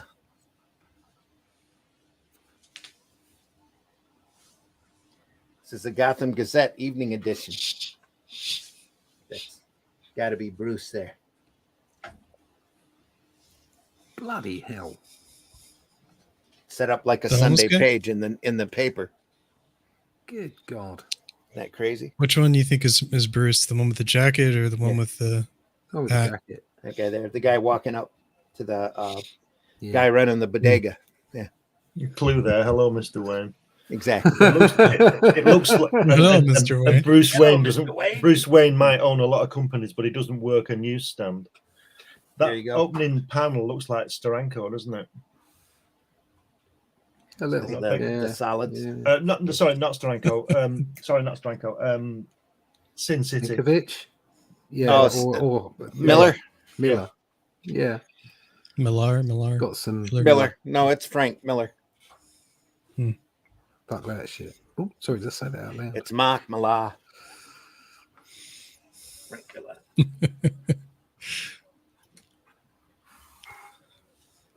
That's your clue there. Jesus. Thank you, Glenn. A little bit of rain.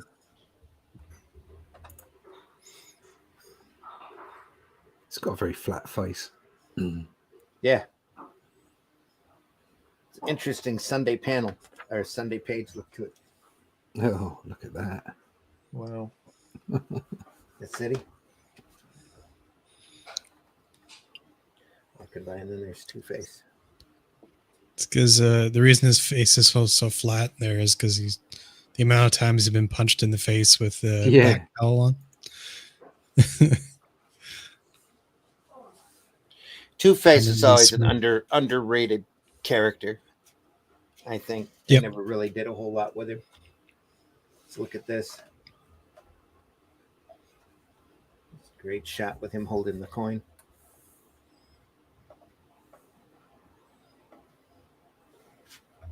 Look at that. Absolutely mint. Something from the ancient city of Tyre. Who knows? Maybe the papers are right. Maybe it did belong to Judas. Perhaps I should replace my old scarred coin. This must be a powerful talisman. It's got some nice Is teeth it- going on there. His face there, anatomy wise, the thick or the wide, how wide his mouth is. It goes far past his pupils, I guess. Is that still within the range of acceptable or Yeah. slightly out? Well, again, it's this concept of, is it perfect? Is it no? Well, no, it Obviously, doesn't have to be look. perfect. It doesn't look like a real mouth. It doesn't look like a real person. Doesn't matter. It's the style that matters. But the fact is that he will have his basics absolutely nailed, and what he's doing is cheating on purpose. He's not putting that mouth in because he doesn't know what dimensions a mouth is on an average face. He's putting it in because it looks great. He's drawing a comic book. Yeah. There's a guy who flies. How real is that?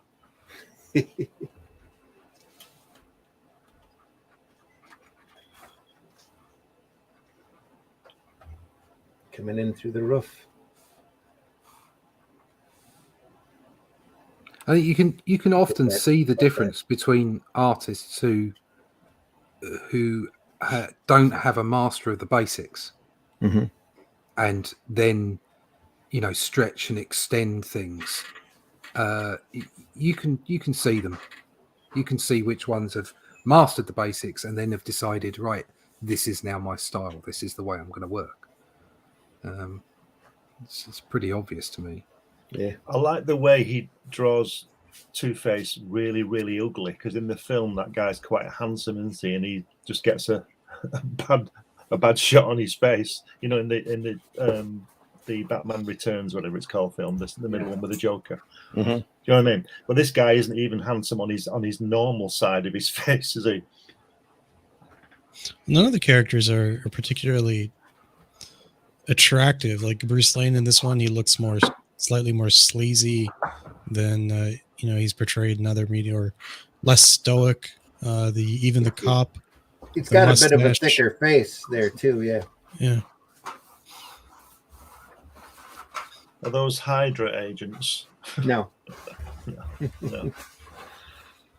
just your average thugs. Yeah. I think we're kind of almost seeing the story from the perspective of Two-Face here. Yeah. Oh yeah. So maybe nothing's exactly quite right, So he threw him the coin. A bit of colour in there. In the blood. Is there? Where? The Oh red. yeah, there is. There's a little spots of red. Absolutely. Hmm. Look at that. A little bit here too. It's strange. Artistic choice. I think that's really influenced by Miller. Yeah. Yeah. I think Yeah, he does that subtle in too, Sin City, doesn't he? In the comic, he does a bit It of does. Yeah. just the red. Yeah, And this would have been. the girl has blue eyes, doesn't she, as well in that comic? This is after that, isn't it? It's right during that period, I think, or slightly after. 2012. Yeah. I'd have to check. We'll look at Sin City eventually. How could you not? That's Yeah. Before we flip the page there, that gun he's got there, like with the I don't know what you call it, ambient occlusion or whatever, where the bending of the light as the lines go across the metal surface. It almost makes it look wooden, but Yeah. not quite. Yeah. So I was saying about the last thing, it's like everything looks really solid, like it's been carved out of wood or something. Yeah.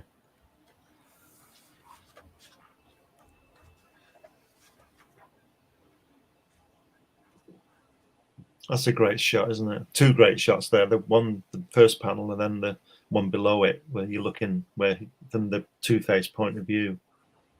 Very much like the Sunday Yeah. strips from Al Williamson that you'd see Yeah. Secret Agent X9 and There's that the kind of Batman. material. Yeah. Very reminiscent of that.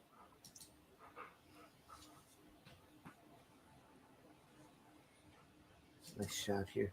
Broken background look to it. Yeah, It's almost there's like a the lot. gunshot is shattering the Yeah. glass. Yeah. There's a lot happening.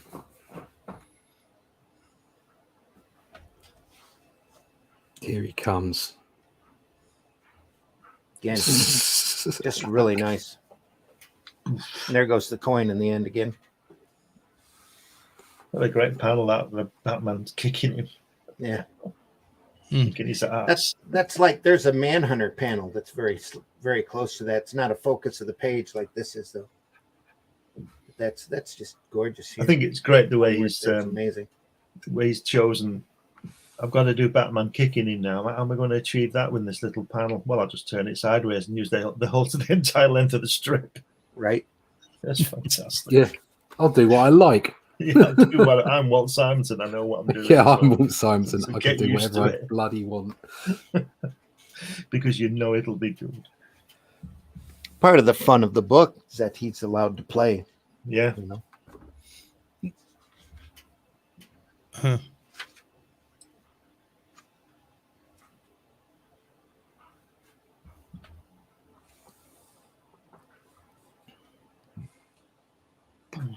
Great. Then Boom, boom, boom, ba-dum. shot. Great the way he's separated that so you can get that long panel of Batman's face just before the explosion or whatever it is. Yeah. I expect the DA will take that into consideration. Probably. But it might not be necessary. Boom.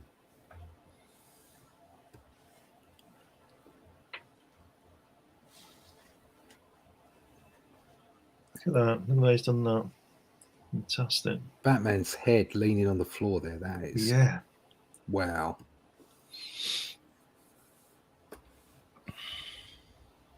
You got to draw Two-Face in your Batman strip, didn't you? I did. Yeah. I did. Not like this though. Good God.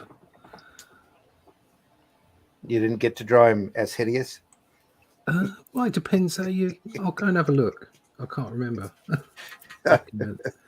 Projects. That was a long time ago. It was a while ago now. Yeah. Yes. Full color. Where are we? There he is. Yeah, he's pretty hideous. Yeah. Yeah. Yeah. Anything you can show us? Oh, yeah. Yeah. Hold on. There you go.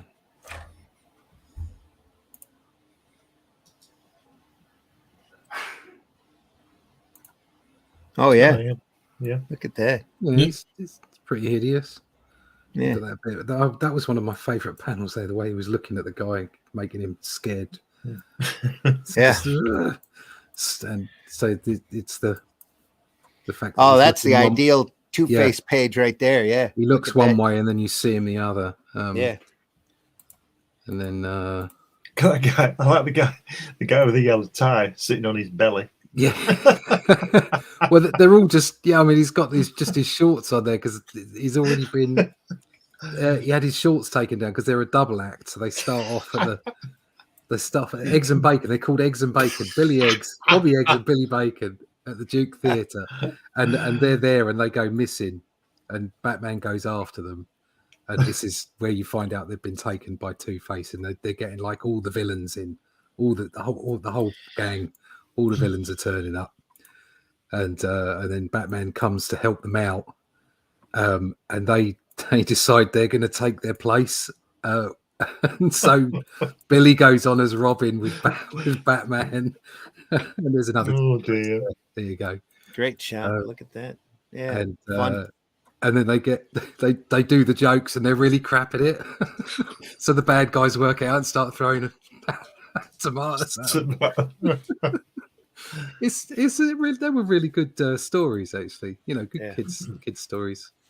So there's the end where he gets taken. Think they'll ever get a chance to collect them all? Oh, wouldn't that be lovely? It Wouldn't would. that be bloody lovely? There you go. That's an homage to a famous piece. Adam West. Yeah. So I could see, well, if DC actually wanted to make some money and get some notice, them putting them all together.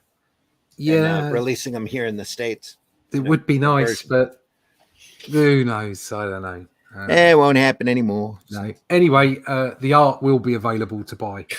There we are. Bingo.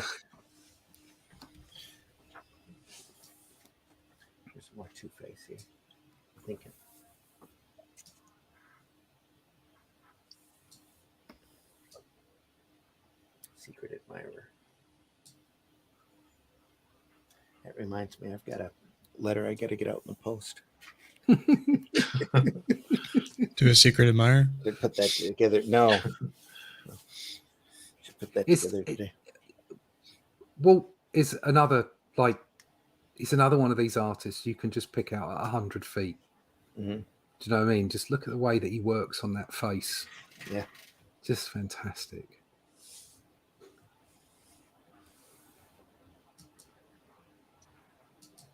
Though with that, you would almost have to look at the littler detail to realize it's Simonson. Yeah, but there's that just style pop through. I not think, to say it's a bad thing. It's actually a great sequence here. I don't know. I think there's just something about his work that it's not just all the the detail that he puts in, or the flair that it has at a close up, but also the blockiness of some of his characters. It's got a definite individual style. Yeah.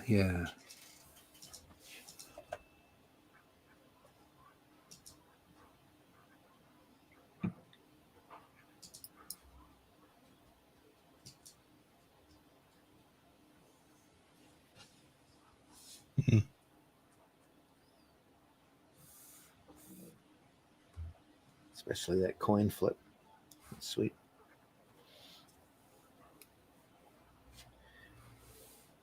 More radio silence as we're just staring stunned by the artwork. Because you know what he's going to do since the guy started talking to him, because he keeps telling him to hang on, doesn't he? Yeah. You know what he's going to do. The way that he reaches for that gun in the last panel and it's popped out all across the page, just.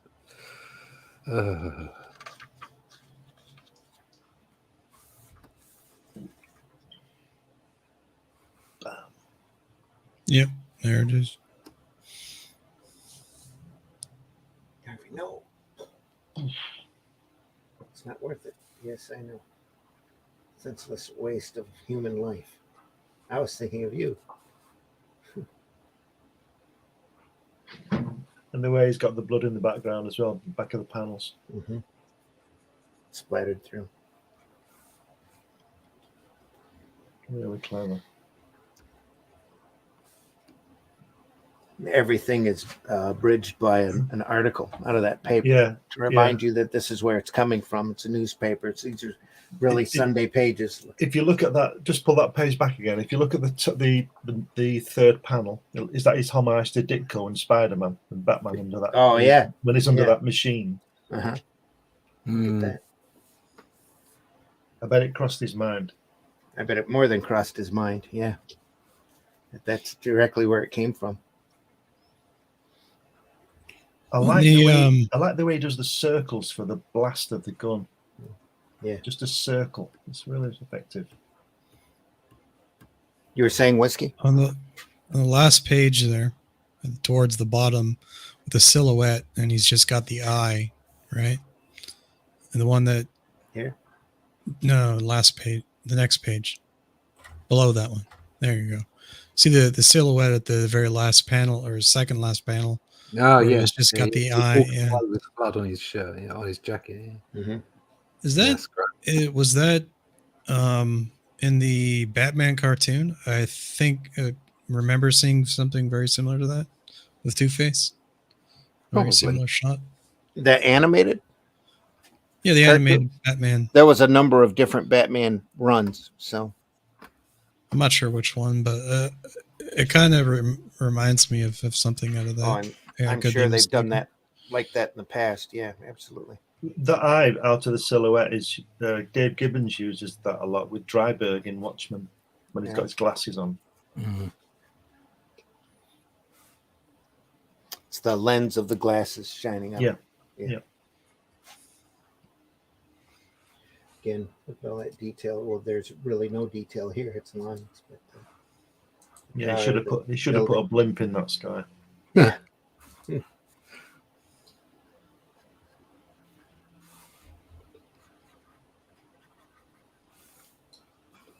And again, just that look.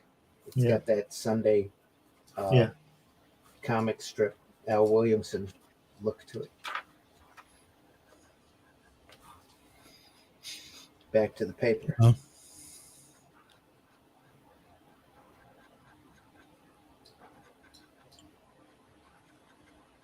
Yeah. Street Bites, big one. Oh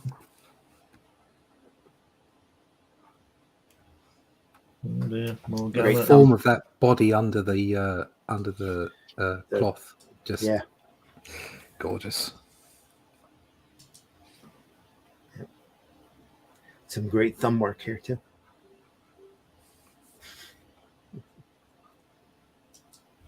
Yeah, if you put your thumbs on there, Randy, it'll look. They won't look out of place. Just pull it back a bit towards the camera. Dum dum dum dum dum dum Yeah, dum just about. dum dum dum. Next, we're moving on to 2087. Manhunter Ooh. 2070. It's an obscure 2 or 3 issue character, mostly done by Mike Sikowski. Is that the one-eyed fellow in Monsters Inc? Who? Sorry, No. it's Mike Wazowski. No, Sikowski. Mike Sikowski. You don't know Mike Sikowski? No, I don't. No. Oh, started doing the Justice League initially. Yeah. All right. Okay. Worked a lot of Silver Age stuff. Did a bunch of Wonder Woman back when they turned her into Diana Rigg for a little while. No, we'll have to look at some of his work. Yeah. too. Yeah. Very unique style to his stuff. I didn't much appreciate it when I was a kid, but grown to like it. Not as much as Frank Robbins, but it's got a very weird look to his stuff, but very individual looking. He was doing Justice League when Gil Kane was doing Green Lantern and Atom, and Infantino and Anderson were doing The Flash right during that period. Different look here, a lot more colorful, little anime influence to it, as if he knew. This is 2012. Oh yeah, this is bright, isn't it? Cool. Yeah. Call it fusion style, I guess. God, that. Yeah. Bleep, bleep, bleep, bleep, bleep. Little anime eyes there. Oh, and here too. Everybody know who did the what's it called? The Emperor Joker series. I don't know what you're talking about. One where Joker becomes a god in DC. Mm. Very fusion style. I should say which time, because I'm sure they've done that more than once. What's his face? The guy from what the hell's his name? The dude that did the American Flag? Whatever. No, I found my Howard- comic. The Howard Chaykin? no, Richard something or other. Corbin? Is it Corbin? The American Dream book. Is it American Dream? No, it's not American Dream. Oh, it's not found my comic. Is it like an airbrush look to it? I mean, I'll just pull up the Oh, you'll guy. have to look. Yeah, very colorful, No. very anime looking here. The hell's it called?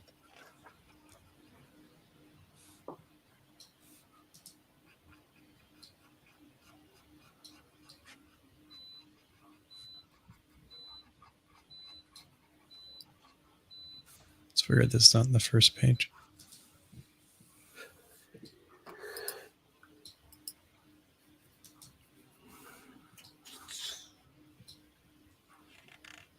Spaceships. Okay. Spaceships and anime. The artist that did Private American, Rich Bonk. Yeah. So he Not was familiar. the inker on that. It's one of the large ones on Private American. Rich Bonk was he Is that did the ink. Mark. The Mike Barron book, isn't it? Yeah, Barron. Oh yeah, Mike Barron. Yeah, okay. Yeah, Mike Barron and Rich Bonk. So Yeah. Bonk did the inking on that Emperor Joker book I was talking about. Okay. I don't know who was the main artist, but it's a very similar kind of fusion style. I mean, not exactly the same, but I mean, even a little bit better than this, I'd say. But it's a similar kind of fusion style in the book. Yeah. If you never checked out Emperor Joker, it's interesting. I don't know. It's that look of surprise. Are we being quiet because we like the art, or are we being quiet because this is No, I don't like this. a lot I don't, more rushed than the previous stuff was? I wouldn't Yeah, say that. I think it's just stylistically very different. yeah, it is. I'm not keen. I'll be honest. Mhm. But it's I it's think very that- colourful, and it's it's bounding along a hell of a pace. I don't know. I'm not a big fan either because it's going for the look, but it's not quite achieving it. And Yeah. like I've seen better examples, and that Emperor Joker book is a much better example of how you do the fusion style. Well, if you had seen the Manhunter 2070 material, this is very much Simonson, kind of a merging of Simonson and Sikowski's work. Mm. Sikowski's very loose and almost on the edge of cartoony. Not quite as much with no anime influence in Sikowski's work, but you see a lot of that here, especially in the girls. At least I think you do.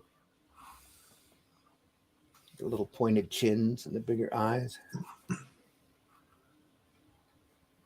Yeah, just not executed well in this book or in this particular chapter, I guess. Yet, Shrek. This might be the last chapter he did too. I think there's one more, but nope. This is where it ends.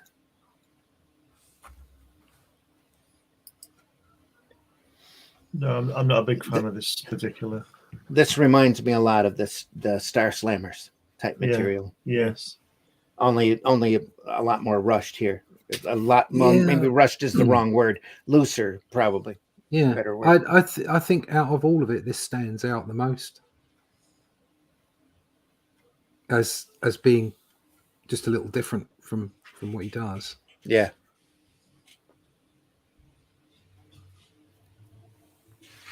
I think it's Definitely not my too favourite different. chapter. Yeah, Think it's what? Too different. Too far different. outside of his wheelhouse. Too jarring. Yeah, They just throw it into the sun. The coin, that is. might as well. the coin went into the sun. Yeah. I fire him into the sun. Stu. And then And the fire then- people that live inside the sun are all now in trouble. No, then it Boxes. causes a supernova, and we're all in trouble. There's no There you panel go. break there either. I wonder if that's been the same with all of the it has. All the lettering is all contained. Not the same as his the other lettering. Everything here is inside the borders, closed in. That's crazy. I didn't notice that before. Well, there's an open one, two open ones. Right there, it's a little bit more open. That lettering there is rough. I'm dead, I'm dead, I'm dead, I'm dead, I'm Dead. But for the most part, the whole style is different, except the sound effects. Dead and They're dead. very shaken. Track. Tossed into the sun as they fly off.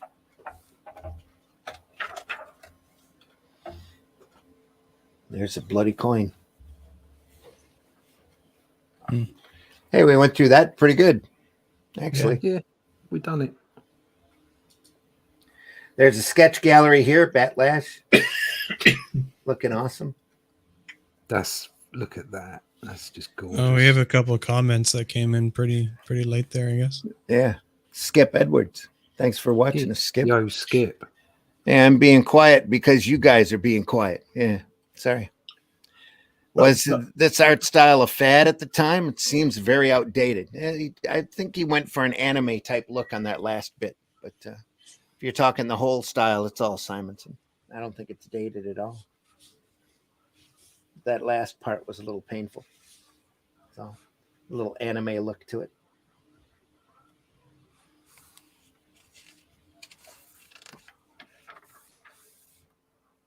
What's those pencils? Rough sketch of the cover.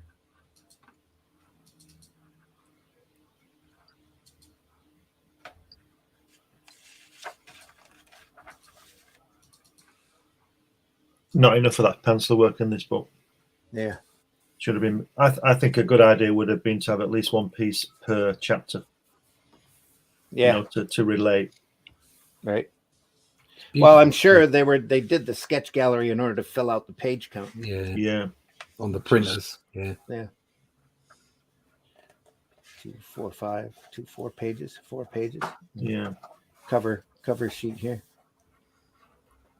Walter Simonson was born in Knoxville, Tennessee, and grew up in College Park, Maryland.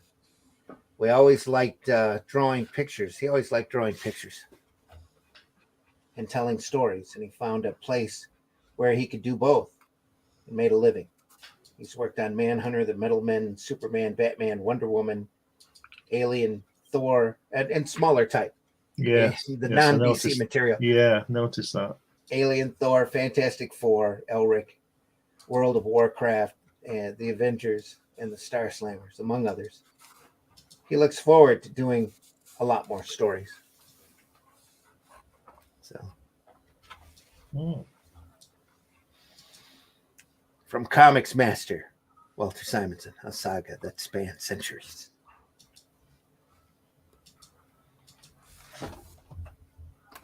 So we've been looking at the Judas Coin, Walter Simonson. Look at that cover. A lot happening there. A little bit of all of them. Yeah. There's no anime on there, is there? Or is it that top bit? It's the ships here. Yeah. It doesn't really count, does it? No. Marketing decision. But the continuation here is kind of Yeah, it's cool. Layout. Yeah. It's a really cool book. Yeah. It's really a good. lovely artwork. It's a fun book. I like that guy, that great- sort of Thor-looking guy with those wings on his helmet. That's fantastic. Yeah. Yeah, that's beautiful, man. Great idea as well, I think. Just Yeah.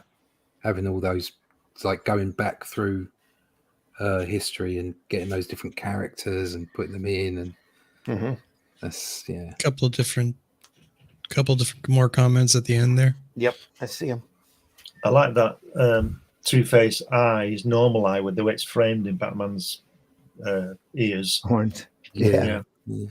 Mm. Fabulous.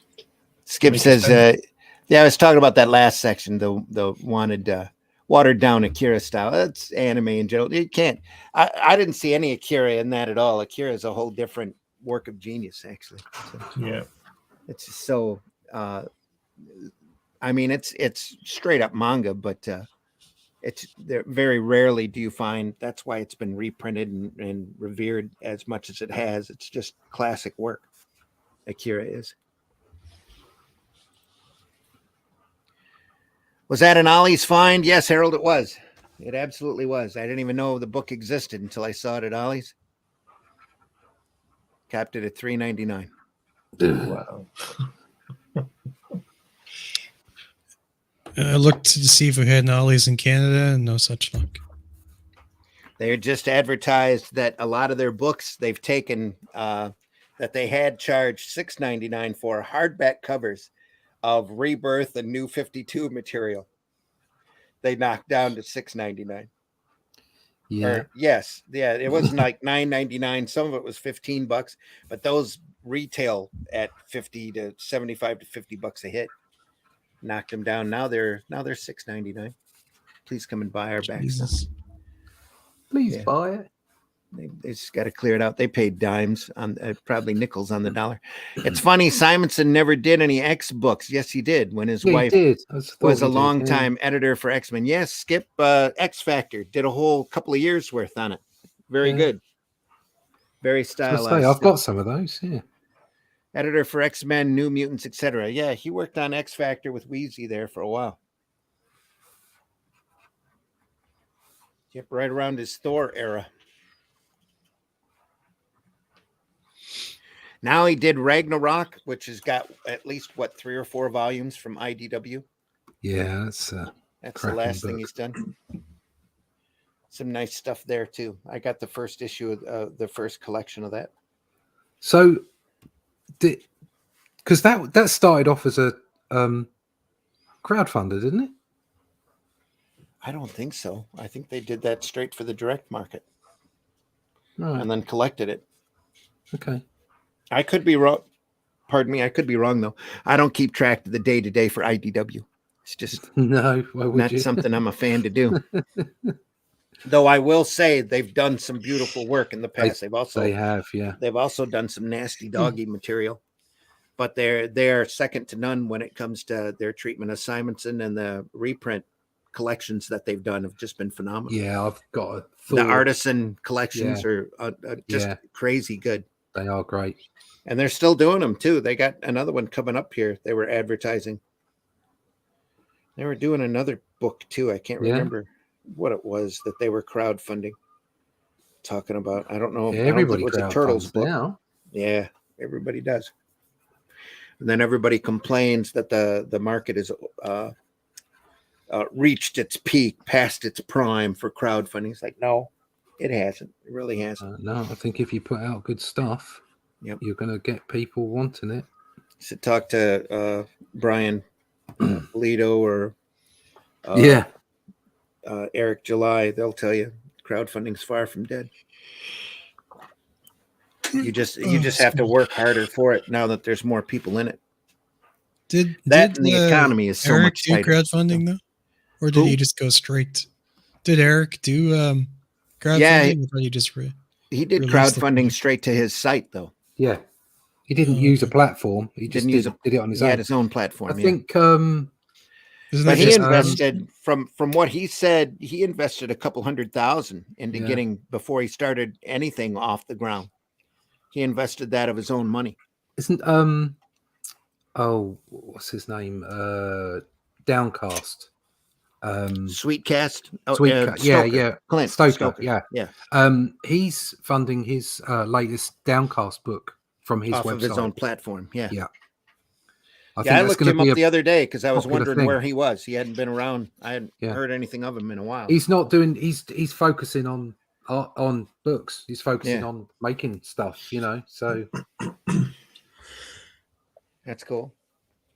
Which is what people should do. We're just Sure. Just past that 2-hour mark, folks. We're really happy you're here with us and that you're watching. It says Skip says Bancroft has another creator that crowdfunded an unrelated Ragnarok title. It was by Jason Krager. Krager probably. It's funny. Walt never did any Xbooks. Okay. Yep. All sorts of crowdfunding stuff out there. So you just have to go out there and start looking, and then get mad that you don't have enough money to pay for everything. Yeah. So. Just make sure you got enough money to pay for ours. Yeah, that's it. Exactly. Want to thank you for watching Comics by Night. That's been the Judas Coin by Walt Simonson. If you're lucky enough to hit an Ollie's and they still have it in stock, I would recommend it. I don't think they have much of that stuff in stock anymore. So they went through their archives pretty quickly, and they were selling $100 archives for $30. So, and I had Jason Moore sent me a picture laughingly that he was at Ollie's, and away from the graphic novel section, he ended up picking up an oversized collection of Jack Kirby Thor. Oh, that's just beautiful looking. He says, hey, if you want to borrow that and show it off, you're welcome to borrow it. And I'm like, yeah, I'm going to have it. Get stuffed. That's coming. Just borrow it for 5 years. Yeah, there you go. Yeah, I had that Manhunter book for quite a while. Say what?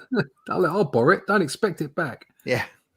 Well, that's what I told him with the Manhunter book. He's lucky he got it back. But he's got it back. So he's got the Buscema Silver Surfer book, I think, too. Oh. That's a big artisan. I've got that one. Yeah. Gotta borrow that. And if we can ever get Scott together on here long enough, he's got the Forever People artisan book. That'd be nice to take a good look at. Anyway, like I said, folks, thanks again for watching us. Whiskey, tell folks how they can find you. You can find me on the old X there, Bandit Ricochet. Just type that in there. You can go to Google and type that in. And you can, I do 3D models and action figures, miniatures, all that stuff. I'm currently working on a comic book called Driftwood, story about necromancers and wizardry and all that kind of stuff, high fantasy. And the, I guess the opposite of that, the miniatures that I've done throughout my career, the stuff here being designed for a tabletop game set in the same universe called Banner, Steed, and Lance. It's a story about, it's a game, skirmish game, war game and jousting game, all kind of rolled into one with different modules. And so, if you ever need anything in the 3D realm, or if you're like looking for a comic in the future, Driftwood's coming out probably the following Halloween to this one. And there'll be some, games in the same universe, just kind of different themes. And of course, I do action figures. So if you need something made, just hit me up. Cool. Russ, tell folks how they can find you. Okay, you can see some of the stuff that's going on at the moment. Randy and I have got a book coming out. It's The Shadow Kingdom. It's a faithful retelling of Robert E. Howard's first Cull book, which is now in public domain. So there's a couple of the pages that are going on at the moment. This is the pencils. We've got some lizard people going on. Yep. Lizard people. Lizard people. And there you go. There's a nice fight scene going on there. We've got some pubes and some lizard people. More lizard people. Mm-hmm. Yeah, more lizard people. More lizard people. So I suppose what I was talking about with Simonson there, some of this close-in stuff, getting heavily involved in the fight rather than that drawing there where he's swinging that sword, that particular figure. Yeah, that's fantastic. You can feel the weight of that sword. Thanks. and the effort. You can see the effort it's taking him. That's great. I like that. That's going and looking at baseball players. Oh right, yeah. There you go. Okay, yeah. So, Use your reference, folks. That's what it's for. Swinging the bat and swinging the axe, and was that spear scene where he spears him out of the Viking TV show? No, I dreamt that up. That was completely that came out of the head. But yeah, I mean, obviously you've seen that kind of scene quite a lot, so it's all there, and seen that one. So these are all just lore scenes. That guy wading there is fantastic. Yeah, wading through the water and we'll do a show on this and the torch, the burning of the torch there. Yeah, just leave it white. And the charred wood or whatever it is. That's fantastic. I like that. Yeah, good. And there's a horrible creature coming for the next girl with boobs. So there you go. Anyway, that's all happening as we speak. So if you want to find out more about that stuff, you can go to my website. I have an email list, and obviously we'll keep you up to date with all that stuff. Only Death Can Save Us is on the way, issue 3, volume 3 next year. So there's lots of stuff going on, lots of stuff happening. And all you need to do is go to russleach.com to find out. My Instagram as well. I put a piece of art up every day. So just check me out there, and on X, Twitter, wherever it's called. But like I say, everything you can find out at russleach.com. Cool. Glenn, tell folks how they can find you. You can currently find me on Fund My Comic, where I'm putting on offer a 100-page Hatch annotated book, which deals with the origins of the character from it's nearly 40 years since he was around. Lots of unpublished artwork in there, and that's on Fund My Comic. If you go to Amazon and New Haven Publishing, you can get my book about my visits to see Jack Kirby. It's got lots of photographs in it, lots of anecdotes in it. You can catch that one. You can also, on Amazon, you can also get my magazine Comics Unlimited, which is obviously about comics. And soon from New Haven, in conjunction with my annotated Hatch, will be the second Hatch book, which is all ready to go soon. But for the rest of my stuff, just go to Amazon, put my name in Google, you'll find a lot of stuff, lots of books I've written, science fiction books, children's books, all kinds of things. Lots of magazines on there that I've produced. So you can Amazon, And you need to go to Amazon, New Haven Publishing, and Fund My Comic. All right. In that order. In that order. Whichever order you want, just make sure you go to all three. Yeah, just do it. Buy them all. That's the latest issue of Comics Unlimited up on Amazon. Yes, issue 13 is currently on Amazon now. Yeah, it's got a John Romita cover on it. Yeah, that I drew that, and we've got it's sort of a half issue tribute to him. It's not all about him, but there's a lot of stuff about him because what a great artist. Yeah, fantastic.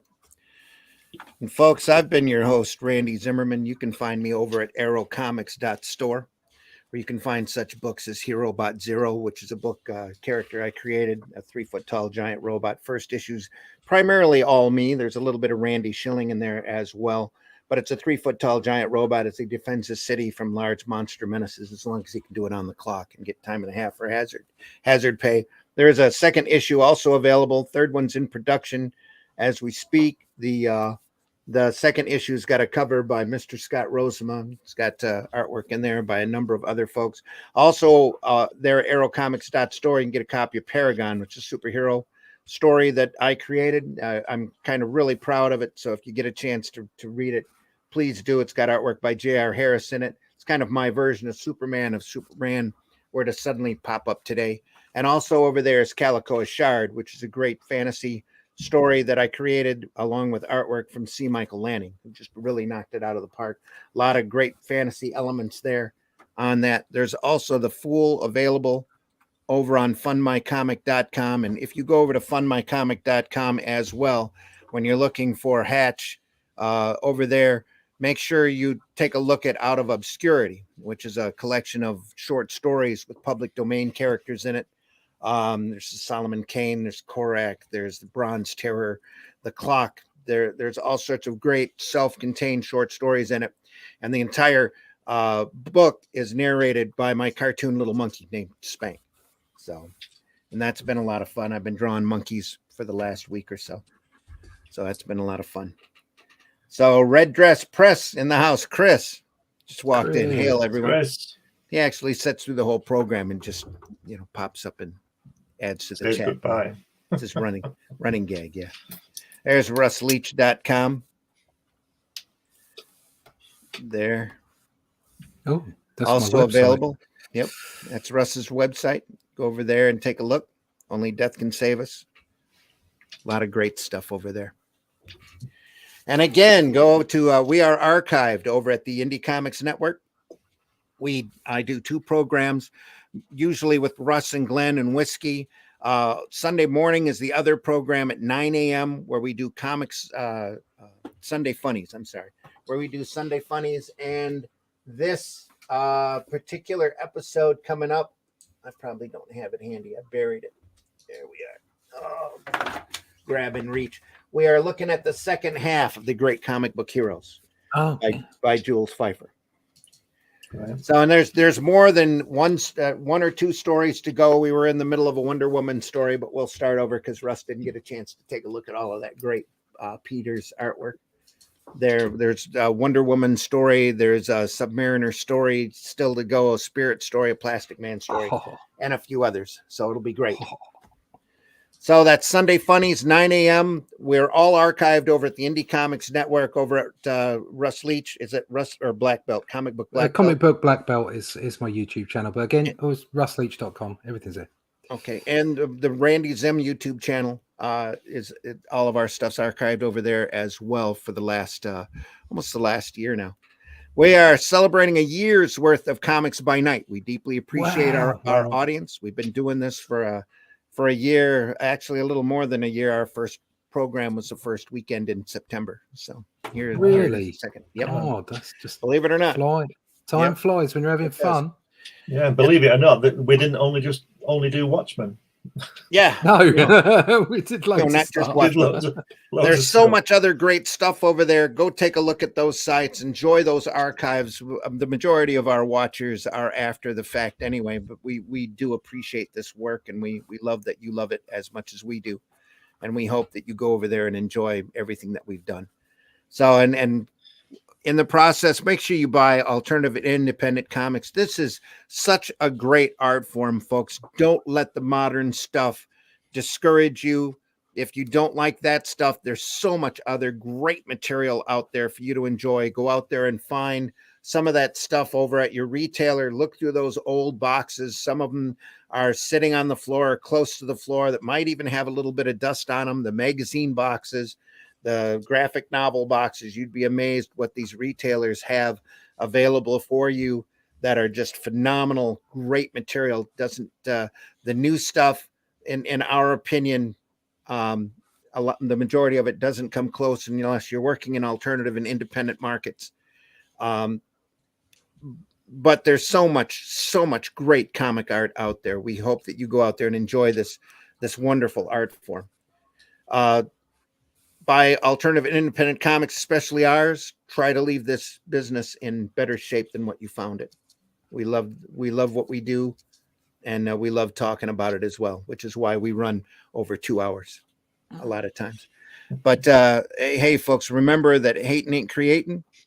Make sure you go out there and something I've been wanting to say for a while is that if you are trying to get into a publisher, work with a publisher, and that publisher tells you there are certain people that you should not be associating with that are horrible or negative or whatever, you really need to look at that publisher and decide whether or not they are actually the hate group, and go out and find out for yourself.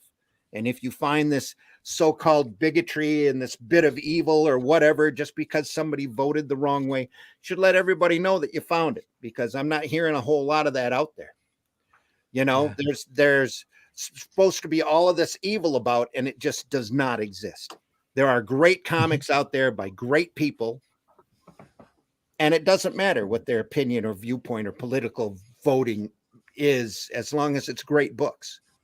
Go out there and be entertained. Don't get labeled. Be kind. Be labeled. Professional. That's the way it works. The only time that you should look down on a brother is when you're trying to lift him up. Yeah, that's very true. Absolutely. Yep. On that one, folks. Love you all. Thanks again for watching. Make sure you hit that like and love button. Watch our archives, or listen to them at least, as we talk about this crazy business. And Red Dress says it's hard to believe it's been that long. Yeah, I looked it up yesterday. It's been that long, Chris. Yeah, been crazy. If you want to be part of this program, let me know. You can always contact me through Facebook. That I'm on X as well, but I hardly ever go up there because that platform seems to be where all the haters go. I'm not one of those. So let's not be hating. Let's be out there and get the work done and make great stuff. A hive of scum and villainy. Yes, a hive of scum and villainy. Take care, everyone. We're going out with a few little trailers, and then See ya. We'll see you Sunday. Have a great weekend. Sunday morning, 9 a.m. And we'll be back again here at 5 a.m. on Fridays. Always looking at some great stuff. Maybe even, let me reach here. What do we have? What do we have handy? Maybe a little. Yeah. Absalom Doc. Dalek Killer. Be good. Nothing Fantastic. more fun than a barbarian with a chainsaw sword. Yeah. And Daleks. And Daleks. Yeah. Take care, everyone. See you soon. We'll see That's you. done, yeah. See ya. Farewell. Farewell. The views and opinions expressed within the video content found on the Indie Comics Network are those of the speakers and do not necessarily reflect the views or positions of the Indie Comics Network or its sponsors. Have a question or comment for us to address on the show? Have a topic you want us to talk about? Email us at indiecomicsnetwork@gmail.com. Thank you notes. And I was just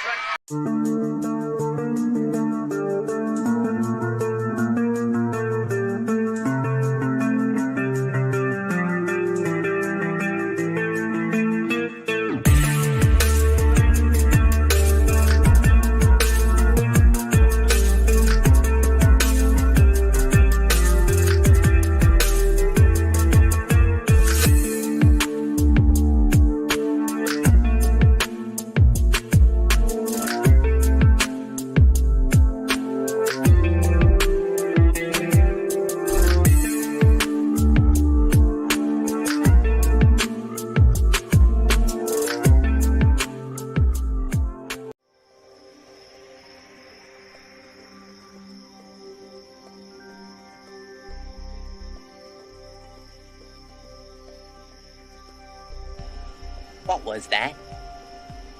This is not a charade.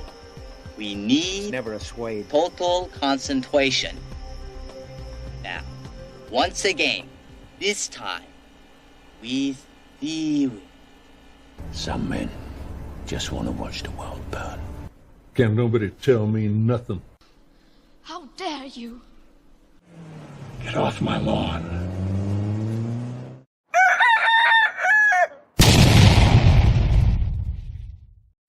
Oh, you silly, simple bastard. And I just want to say, when my time comes, I want to be buried face down, so that anyone who doesn't like me can kiss my ass.